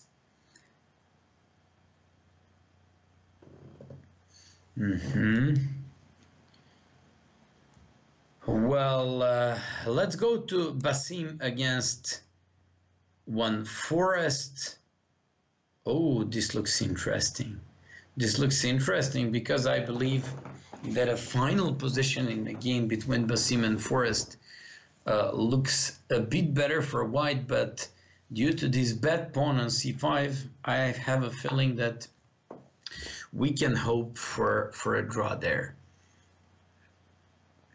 I say we can hope for a draw. At some point, Jordan had a good position, but simply it's a little bit easier for playing with white pieces, mainly thanks to the bishop pair.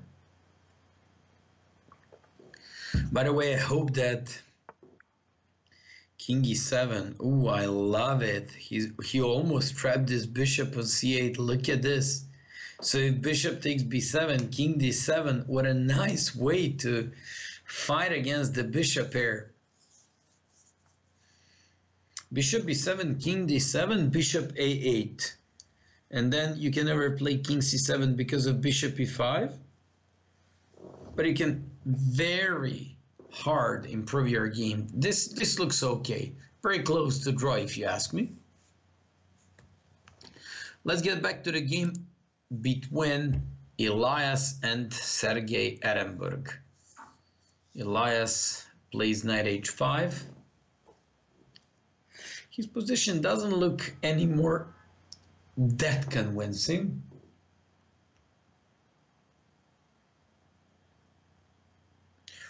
But it's still pretty much equal. This would be very, very important. Elias not to lose this game. So that would be half of the break that we're looking right now for our teammates. Let's immediately move to the Hembo's game. Hembo is completely winning.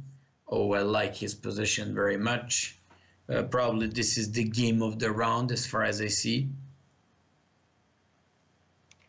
Yes, he's winning there. So Why do we have Aman Hambleton's game and we have Jordan Van Forest on the camera? So queen f2, threatening queen to h4. Okay. So queen f2 followed by queen h4.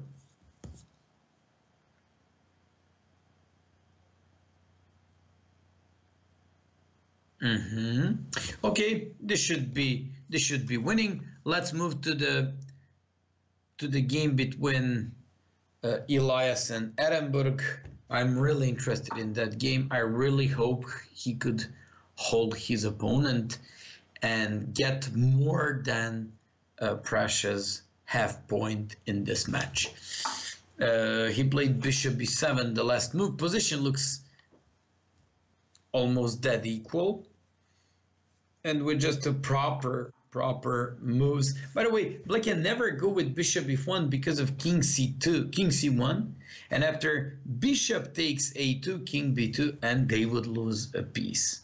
So they can never go with this threat. This is a nice trick to trap opponent's piece. Okay. So let me just briefly update you with the current position assessments. So Jordan against Bassem looks around draw. Eric Hansen is worse against Lenderman. I don't want to say lost.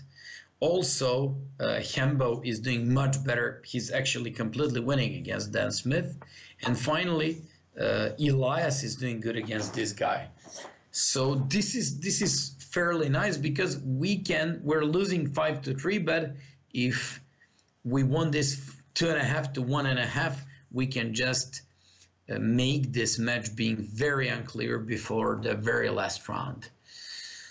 Okay, I like to Elias' position is good. He's even a bit better, but let me just see Eric Hansen's game. Eric Hansen's game. Oh, Eric is down a queen. Well, Eric is down a queen, so Eric is lost in this game. Yeah, he just resigned. Unfortunately, let's immediately move to the Hembo's game. Hembo is completely winning. Queen takes f7. It's his turn. Takes on e6. He's 3 pawns up.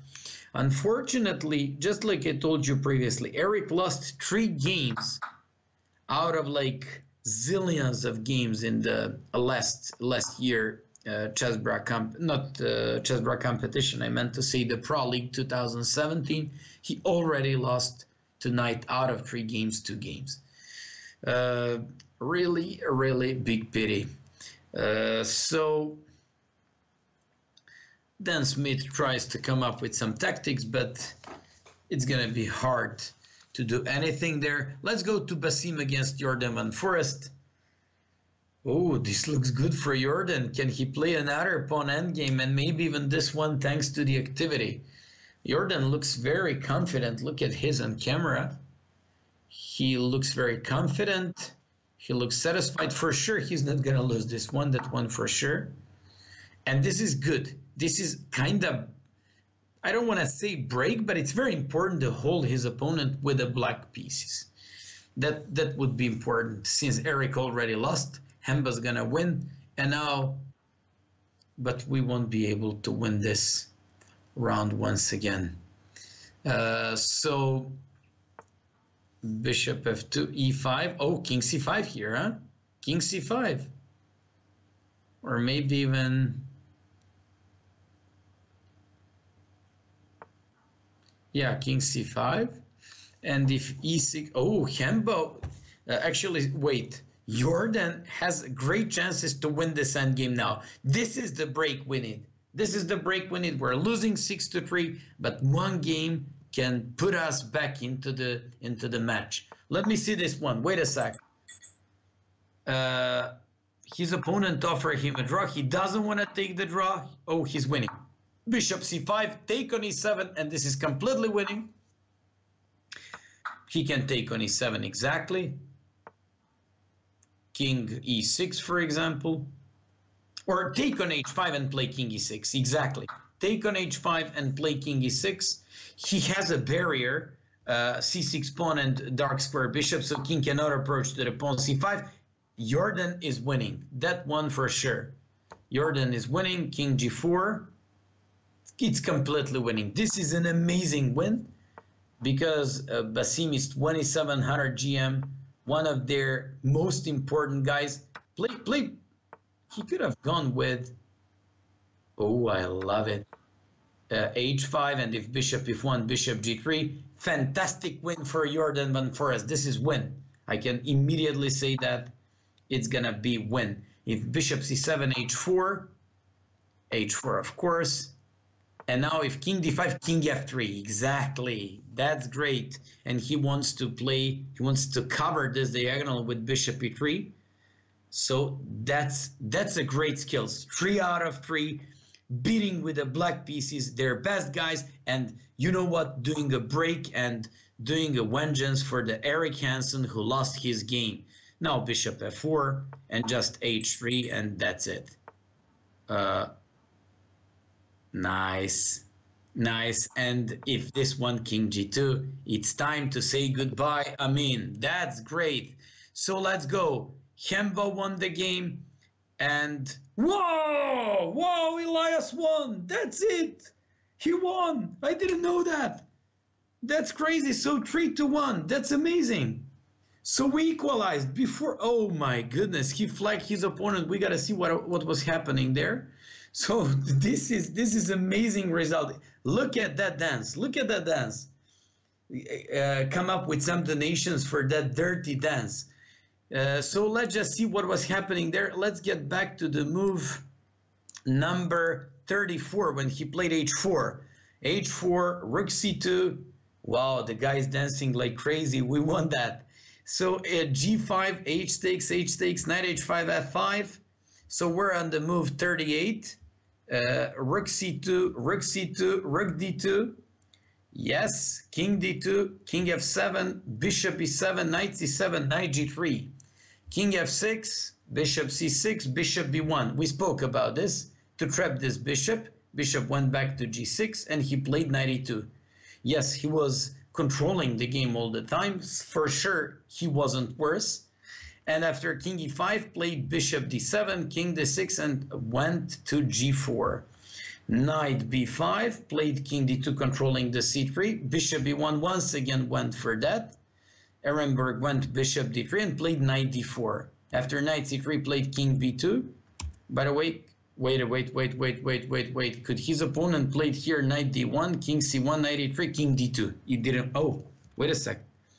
Did it work? I don't know. Knight d1, king c1, knight d3. Did it work? Knight e3, king d2, knight g4. Looks like it was working. But Ehrenberg played bishop g6 and played f4. Oh my goodness, what a great win. He won on time. Hemba won on time. So Eric Hansen just has to get back into the game. I mean, has to get back into the match. We equalized before the last round. The result is 6-6. Then you have Pittsburgh Pawn Grabbers, Alexander Shabalov, Wonder Liang. We lost to these guys last week. So like you see, unbelievably strong teams. Webster, Wendmills, for example, Shimanov, strong Russian GM, Denis Borosh. I mean, such a strong competition. Time to go with the last round. Good luck to Chessbrahs, and let's get started with probably one of the crucial games and our shining star tonight. Jordan Van Forest playing white. So he goes with d4, knight f6, bishop f4, and Jordan plays London system against Alexander Lenderman. Okay, that's important.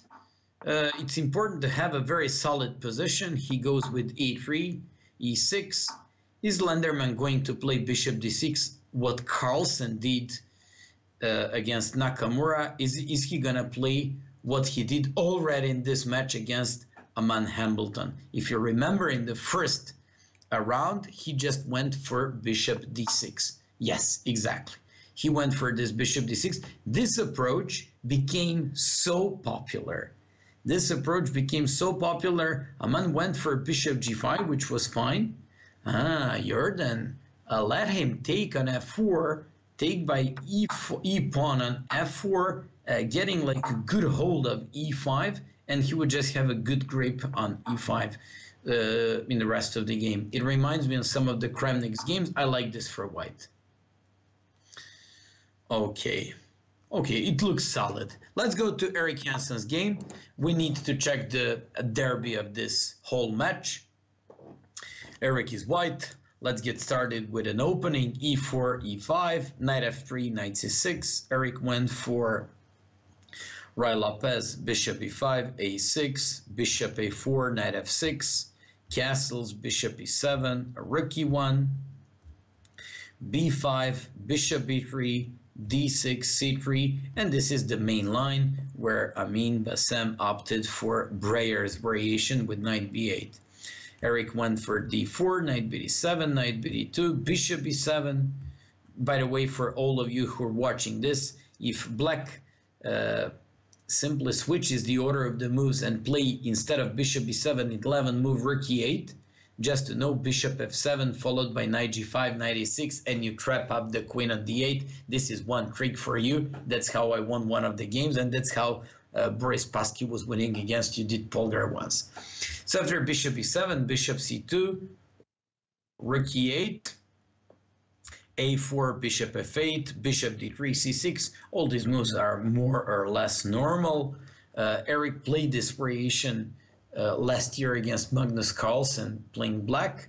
So b3, idea is c4 and d5 by white, g6, bishop b2, knight h5, bishop f1, knight f4, queen c2, rook c8, rook 81, and queen c7.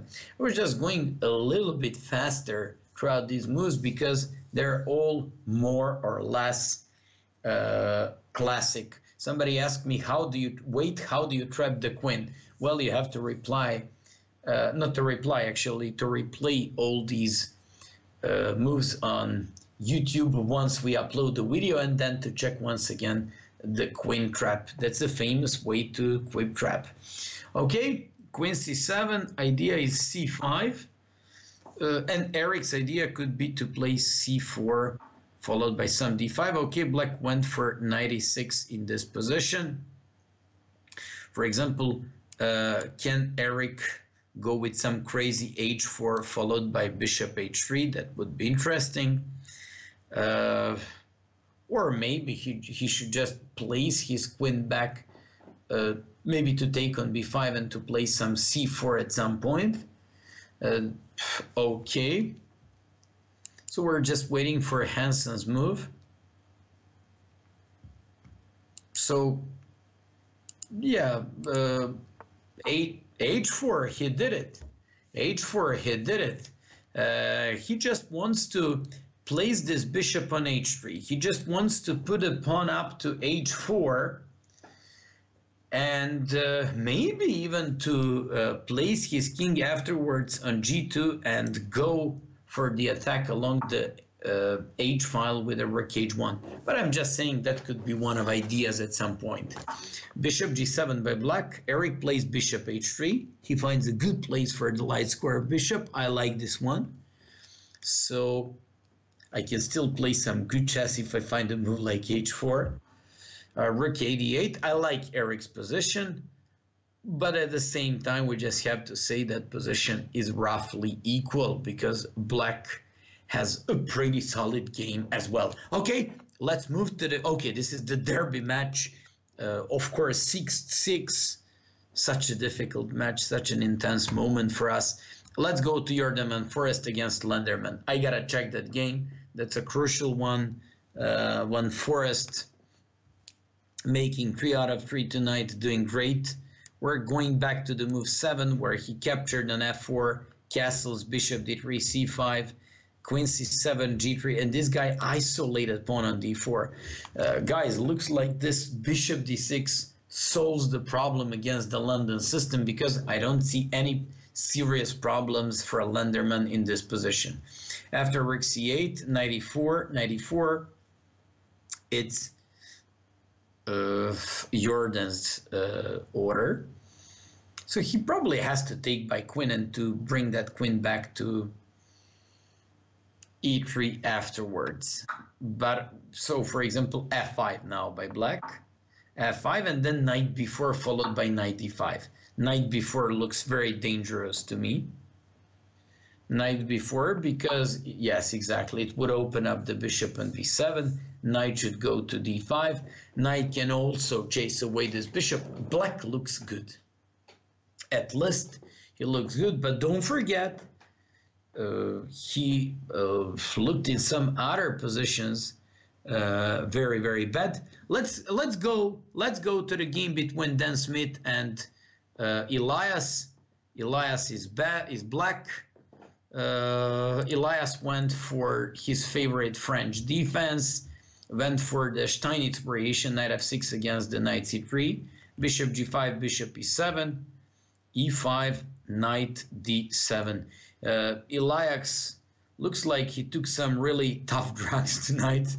Okay, because he's dancing all the time without stopping. Please give me some of these so I can dance here as well. So bishop e7, queen s7, f4, a6.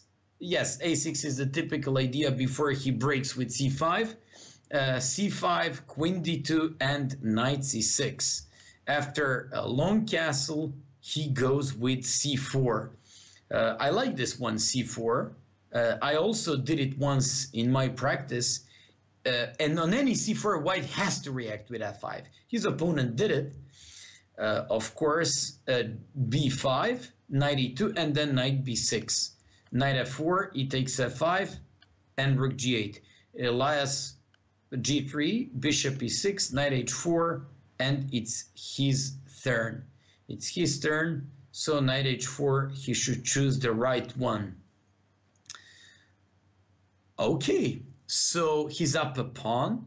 He's got a very promising game on the queen side. He just has to keep this atmosphere, but he also has to cool down a little bit, and to win this game, maybe his game could be one of decisive moments of the match. He's up a pawn, he's got a great position, he can play, for example, not g5 because of knight f6, but he just has to find a way, maybe even knight a4 followed by c3. I see some tactics. Maybe b4 followed by c3. I would go with knight a4. I would go with knight a4. In the worst case scenario, I'm threatening c3, queen a3 check. He went for a long castles. Okay, that's also good. Elias has a great position. Elias is much better. Elias is much better. So afterwards, bishop h3. He probably has to go with... Oh, I don't like this. Why did he allow this? Why did he allow his opponent to block him on the dark squares? Maybe to sack this exchange. He has to go with rook h8. But I don't like the way that... I believe he had to be more to the, let's just say, tactical point in that game and to play knight a4 with c3. But okay. And but maybe... that castle was a little bit sufficient because he doesn't need to put his king in a safety, because he should have gone rather with knight a4 followed by c3 or knight a4 followed by b4 and rook b8. So I believe that that long castle wasn't like the most appropriate reaction. After rook h8, bishop g2, will he finally play that knight a4? Play the knight a4, man. Play, or I'm gonna come for you. So knight a4 followed by c3. Also, after knight a4, c3, he should be going with b4, king c7, and rook b8. And now you can see that the long castle was kind of sufficient and not necessarily to be done there, and to be rook ba there. But let's see what he's gonna do there. Elias, I put a spell on you. Play knight a4, knight a4, knight a4, man. So let's see if he's gonna do that. Some of you in the chat room keep commentating and giving like b4, b4, b4, b4. Oh my goodness, he played queen before. That's an interesting move. That's an interesting move, but out of zillions of moves, I would never play queen before. But that's Elias, that's his crazy style of chess. I'm not saying anything. This is okay. So this is a very important game. That's why we have to watch it. Let's go to Herrenberg against Hembo. Hembo playing black. So Hembo went for his favorite French defense. E4, E6, D4, D5, and knight D2, C5, knight G on F3, C takes D4, knight D4. For example, Hembo went for the line with the knight F6. I way more preferred to play the line with knight C6. Okay, he went for the knight F6, E takes D5, queen D5, knight B5, knight A6. I know this line and it's considered to be good for black in theory. C4, queen D8, bishop E2, knight C7, knight C3, bishop E7. By the way, we're analyzing the game between Sergei Ehrenberg and Aman Hambleton. And let's just check the moment after 16 moves where Aman went for A6. So Aman plays A6, and let's just check this variation. Yeah, Aman looks fine. His last move is A6. Okay, he's a little worse in this position, or let's just say, objectively speaking, white should be slightly better. Any type of queenless middle game in Tarrasch positions, they're always a bit better for white, mainly because of the pawn majority. So that's a typical way for playing with a white pieces. So Ehrenberg has a slight advantage. Let's go to Eric Hansen against Basim. Ooh, I like Eric's position. Let's just go back when Eric played H4 and bishop H3. So 22nd move where Eric played H4, bishop G7, and bishop H3. Eric played A takes, C takes, and after D5, knight D4, Eric played queen B1, knight F3, knight F3, knight C5. Eric put the bishop, he improved the position of this bishop and put it on C1 and put it on the good diagonal.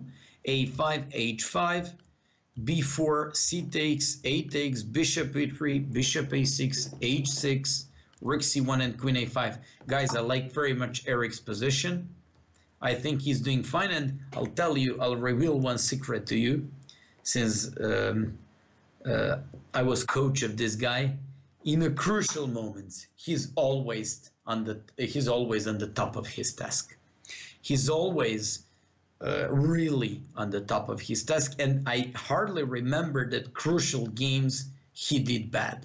I don't want to sound like I want to put like a spell on our and a curse on our players with a thing like this, but he really has very strong personality in these last and crucial games. By the way, I see knight d2 followed by knight c4. Eric threatens bishop takes c5 followed by knight d2, knight c4. Here king has to go on g2, of course. Wait a sec, if the king goes to g2, knight d3, so he cannot go king g2, probably rook c4. But if rook c4, wait a sec, if rook c4, I thought knight e4, but knight e4 does not work because of queen e4. So he has to play, okay, so he has to play on rook c4, maybe knight b3, queen b3, rook c8, rook c1. So maybe rook e2 without any risk to play this position, and to still threaten bishop c5, knight e2, knight c4. Okay, Eric's game really looks good. He's positionally better. Let's check the game between, yes, rook c4, I thought about this move. White is better. Eric has a very satisfying position. Let's go to Jordan Van Forest and Lenderman. Oh, this looks bad for us. Looks like Jordan is lost. Jordan is lost. He's down a pawn. 26th move by black. Rook 8 to c3. King g2 does not work because of knight a3. Oh, this is bad. Well, this Lenderman guy, he won both of his games again with the black pieces against the London with this Carlsen's approach against the London with bishop d6. That's interesting.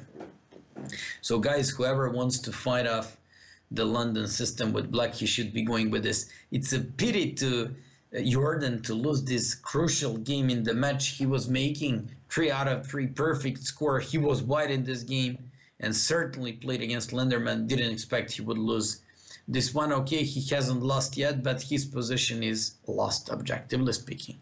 Let's go to Dan Smith against Elias. Elias ruined his position. He's up a pawn. Okay, he's better. This b4 is nothing because Elias can put one rook on a7, another rook on a5. Sorry, on a8, double up his rooks and play a5. Elias had to be like more aggressive in that moment where his position simply lost the track of his opening with knight h3, knight h4, and bishop h3. That's why I think he had to play on time. But okay, it's good. This one is good. He should be going with a5, rook a7, rook a8, doubling these rooks, keeping the king on c7, bishop on e6 and knight e7, and a crucial moment to play, yes, he played a5. He should now go with rook c3. That one first, sorry, rook a7 followed by rook b on a8. He did it. Elias keeps improving his position. I like his position more and more. This is good. Once again, okay, this is interesting moment of the game. But you know, even in the worst case scenario, if he trades off like everything, he's still up a pawn and he's got a great chance to win this game. Elias is just better. Okay, so let's go. 6-6. Last round of the third round of this, actually last games of the fourth leg of the third round of the Pro League 2018 between Montreal Chessbrahs and Montclair Sopranos. We did a great comeback in the match in the third round. We actually managed to win that one 3-1 to turn the match upside down, and let's just see if we can make miracle and get back in fully into this game. By the way, if we win this one, then we would have like 2 matches, two wins out of 3 matches, and that would be fairly good. Okay, Elias just played knight b6, c3. We all expected that one. He's now going to choose the moment when should he take on b4, swap off these rooks and go into that endgame.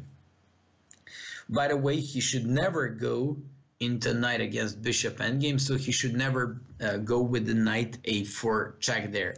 I don't like his passive approach in this game.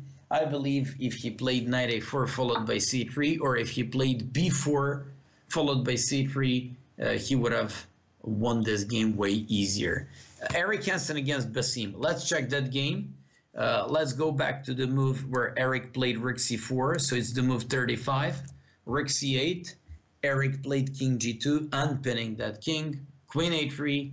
Rook c1. Great move. And now I believe he should take on c5 without any hesitation.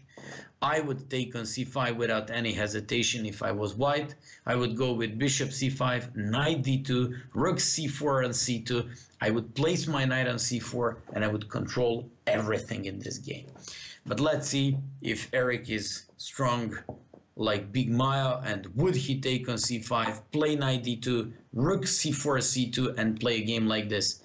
For example, I would never miss a chance to give up my bishop for the knight on c3. But you know what? He couldn't play bishop c5 and knight e2 because h6 pawn would be hanging. So Eric is actually way better than me because I would blunder the pawn on h6. So queen a2. Yes, this looks good. So queen a2. Well, Eric can even play. Okay, he won a pawn. Eric won a pawn. Eric won material. Eric is gonna push this game for a win. Will he be able to win this this game? This is going to be a crucial, one of the crucial games in this match. Don't forget, Jordan is lost. Let's go back to Jordan's game just to see if he's like completely lost. He got some activity. We want, okay, Jordan's game after 94 looks a little bit better than it was like a couple minutes ago, but it's still lost, of course. But I can still see some counter chances. Let's go to Edinburgh against Amman Hambleton. Oh, I like what I see. I like what I see. I see back rank made for Hambo, which means that he fully equalized game that was certainly a bit worse at some point for him. And now he should be going with rook c4 after g5, g3. I like g5. So he's not only opening up the back rank, but also controlling this game in a nice way. So Hambo will probably play rook c4 here, because it's way better than rook b8, of course. Then white just goes with a3. This is so tense. 6-6. Even the most difficult games in this match for us, like Jordan's game, they still can give us some hope. Rook c4, yes, we spoke about that. Why did he just take 40 seconds to play rook c4? I guess that's the only move there. So rook c4, controlling and defending the b4 pawn. He should take on a3 here and play rook a4. And now rook takes a3. Now rook c2. Now rook c2.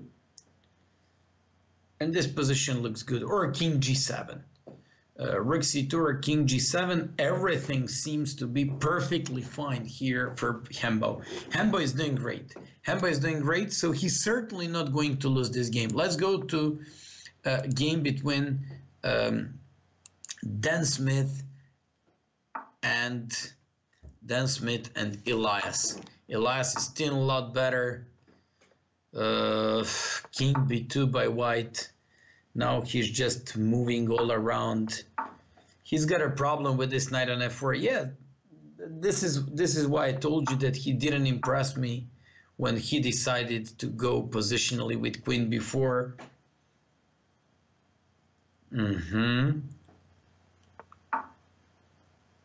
By the way, he can never play knight g4 because playing with the knight against bishop could be even better for white, maybe, because position is completely closed and blocked.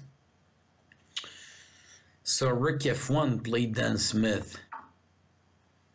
Elias plays knight g8. I don't see the idea. He probably has to play and to defend pawn on d5 by rook on d8. He wants to play knight b6, knight a4, but that can always be opposed by bishop d1. He needs to find a way to bring the light square bishop back to f7 and play f6.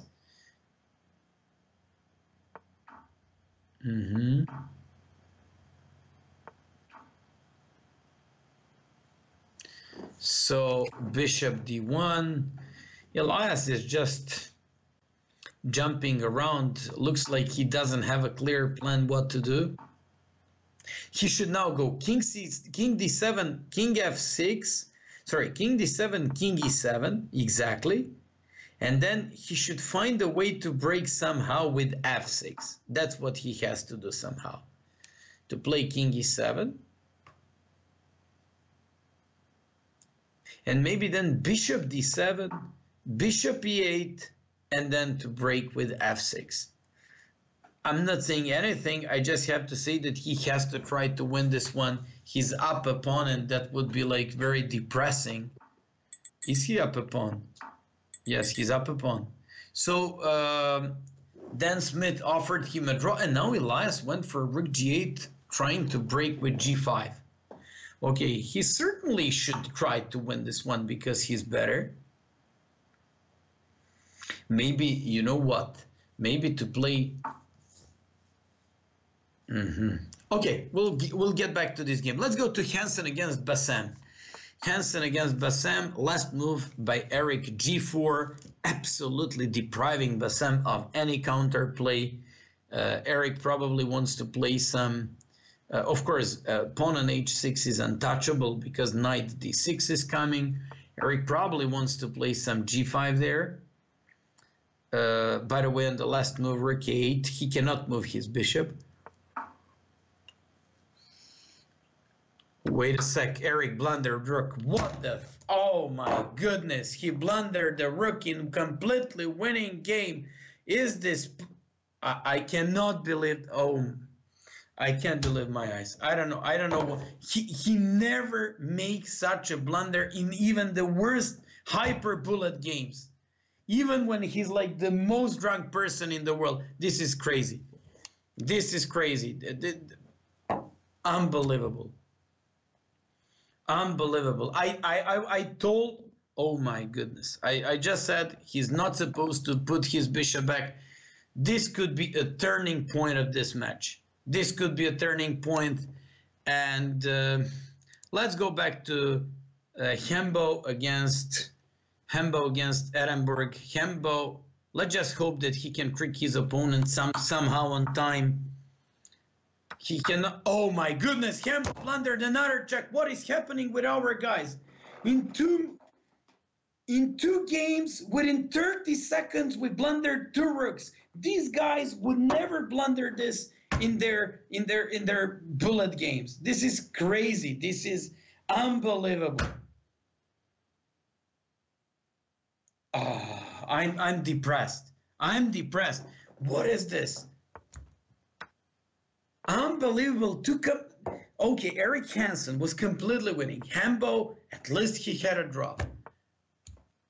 And now, let me just see if Jordan is completely lost. But Jordan is now, he's up. Oh my goodness. Jordan is not going to lose because he's got a knight. He's got a knight for 3 pawns. Maybe Elias can win this game, but still, we're going to lose this match. Oh my goodness. You know what? Ever since I do this commentary, I've never seen such a moment. To blunder 2 rooks by one of 2 leading world blitz and bullet players within 30 seconds. That's crazy. And in the final games.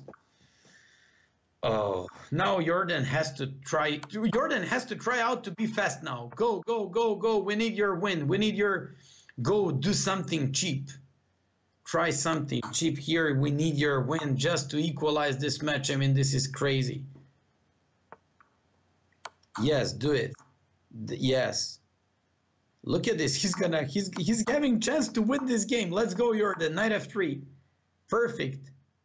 King e4 to play knight g5. We won that. We need some back in the match. Man, he's gonna push this for a win. Jordan, who was down 2 pawns, he's gonna play this for a win. Look at this. This is crazy. He has to now play 50 moves and try to win this at all costs. Even in the worst case scenario, if he blunders, look, what Hansen and Hembo did, he's not going to lose. He's got a knight against rook. I said even if he loses the rook. Knight e5, nice. Threatens knight g6. I like it.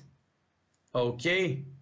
King e4, by the way, don't forget, Gary Kasparov beat Judith Polgar with knight and rook against the rook, even though these positions are considered to be drawn. But this is crazy. Hansen, who was completely winning, to blunder rook in 1 move, and Hembo, whose position was drawn, to blunder rook in 1 move. That's crazy. I mean, within 30 seconds in the final match. Oh. But let's see if Jordan can do anything tricky to his opponent here. By the way, if you have any updates on the match of our fourth board, I'm talking about Dr. Elias, let me know. We're just watching Jordan's game, who was down 2 pawns, and he can even make this match being completely unclear if he wins this game. Play kings, I don't know. By the way, you just have to keep in mind that this position is drawn. So no matter what you do and no matter how you play, this should be draw.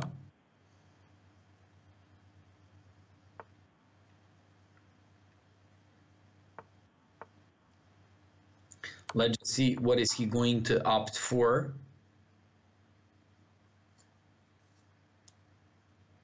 Rook d1 here. I love it, this one. I love it. 95 most likely. So now he will go for that. Well, Jordan is trying some tactics and some cheapos in this position. Oof, this is difficult to do commentary when you see two rook blunders by two top players. Not within 30, but within 15 seconds. Oh, Jordan is making some real progress here. I believe he can win this one. If he wins this one, we're going to at least make this match to be equal, which would be fantastic result after everything what happened there. So king e4. Oh, he blundered rook, but he will have king f5 to mate. He went for some cheapos. Yes, I can feel some progress in Jordan's game here. 10 more moves in order to hold like 50 moves. If the guy holds like 50 moves, then it's gonna be a automatic draw. So Jordan has to come up with something. I see some improvement in his game. I see that he now goes with king f6 and mate in the next move, rook g5. Oh, shit. Oh, I thought it would be mate, but I completely forgot about this rook e6. Well, I just had a fake hope that he could do something there. Elias is gonna win. This is Jordan made a fantastic game. He turned the game upside down. He was completely lost, down 2 pawns. Elias is gonna win, and due to very bad blunders of Eric Hansen and Amand Hamilton, we're going to lose another match, and now we will have a very tough destiny in the rest of this competition. Unfortunately, all the teams who were fighting for the top places last year, this year, they're suffering. Buenos Aires Krakens, St. Louis Archbishops, we have some problems, so that would be bad. I still feel very sorry for our players because we didn't deserve to have such a bad timing and to make such a bad blunders, but oh my goodness. Anyone who watched this, I believe this is literally impossible to see in one match, especially by such a two strong guys. Eric says that this was Eric says that was a mouse slip. Eric said that was a mouse slip. Yeah, of course. I mean, blundering that rook, I can hardly believe that may happen. Elias is gonna win, but I guess that's not gonna be enough to do anything. Rook c3, rook b3 here, for example. Yeah. Or knight takes d4 or whatever.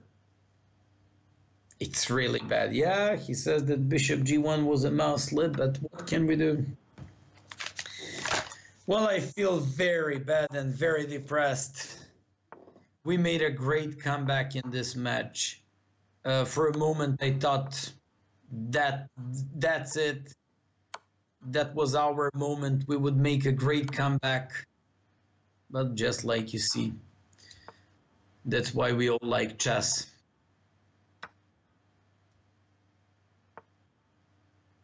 Okay, Elias keeps getting all these pawns. He could have gone with the d4, rook d5.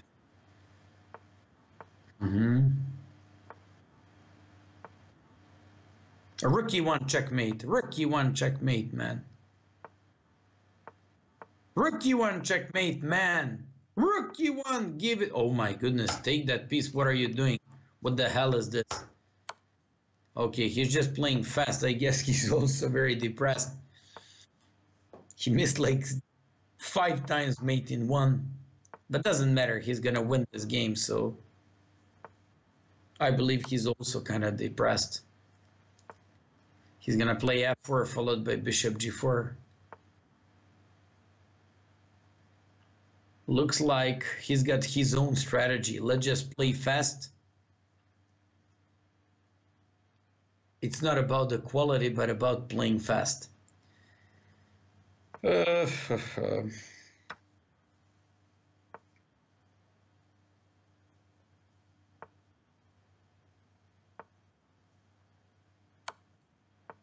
the way, for all of you who just subscribed on Chessbrahs and who did some donations, you'll be able to see their names in the end of this broadcast. Now he even blundered knight d3 check, which is really bad. f6 with rook h3, do that f6 or king f6, and will you finally made this guy? Will you do it, Elias? Congratulations. Well, I really have to show you what happened in this match. I really have to show you what happened in this match, and I really have to insist on that. Let's get back to Eric Hansen's game. And I just need to show you something. I just need to show you before I finish this broadcast. Let's go back to Eric Hansen's game and to move number 42. So knight c4, rook a b8, f3, f4, bishop a7, rook b7, g4. Eric was completely winning after the last move, rook a8. Completely winning. And then he makes the mouse slip with enough time on his clock and plays bishop g1 and blunders the rook on a4. So in one move, he blundered the whole rook in completely winning endgame.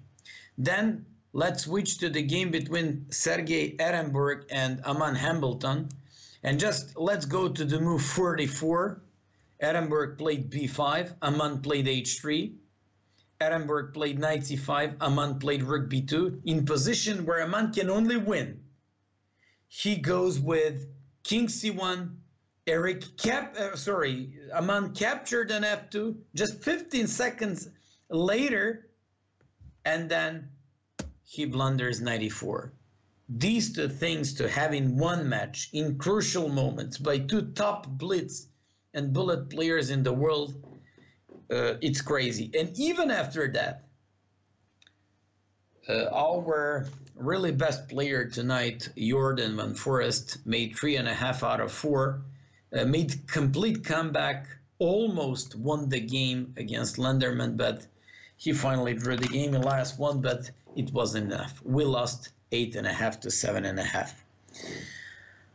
Once again, thank you all for watching.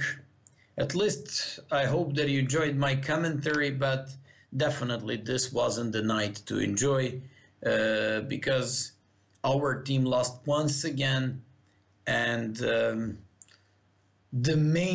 probably the guys who were supposed to play the main roles in our team, they just made such a bad blunders. Doesn't matter.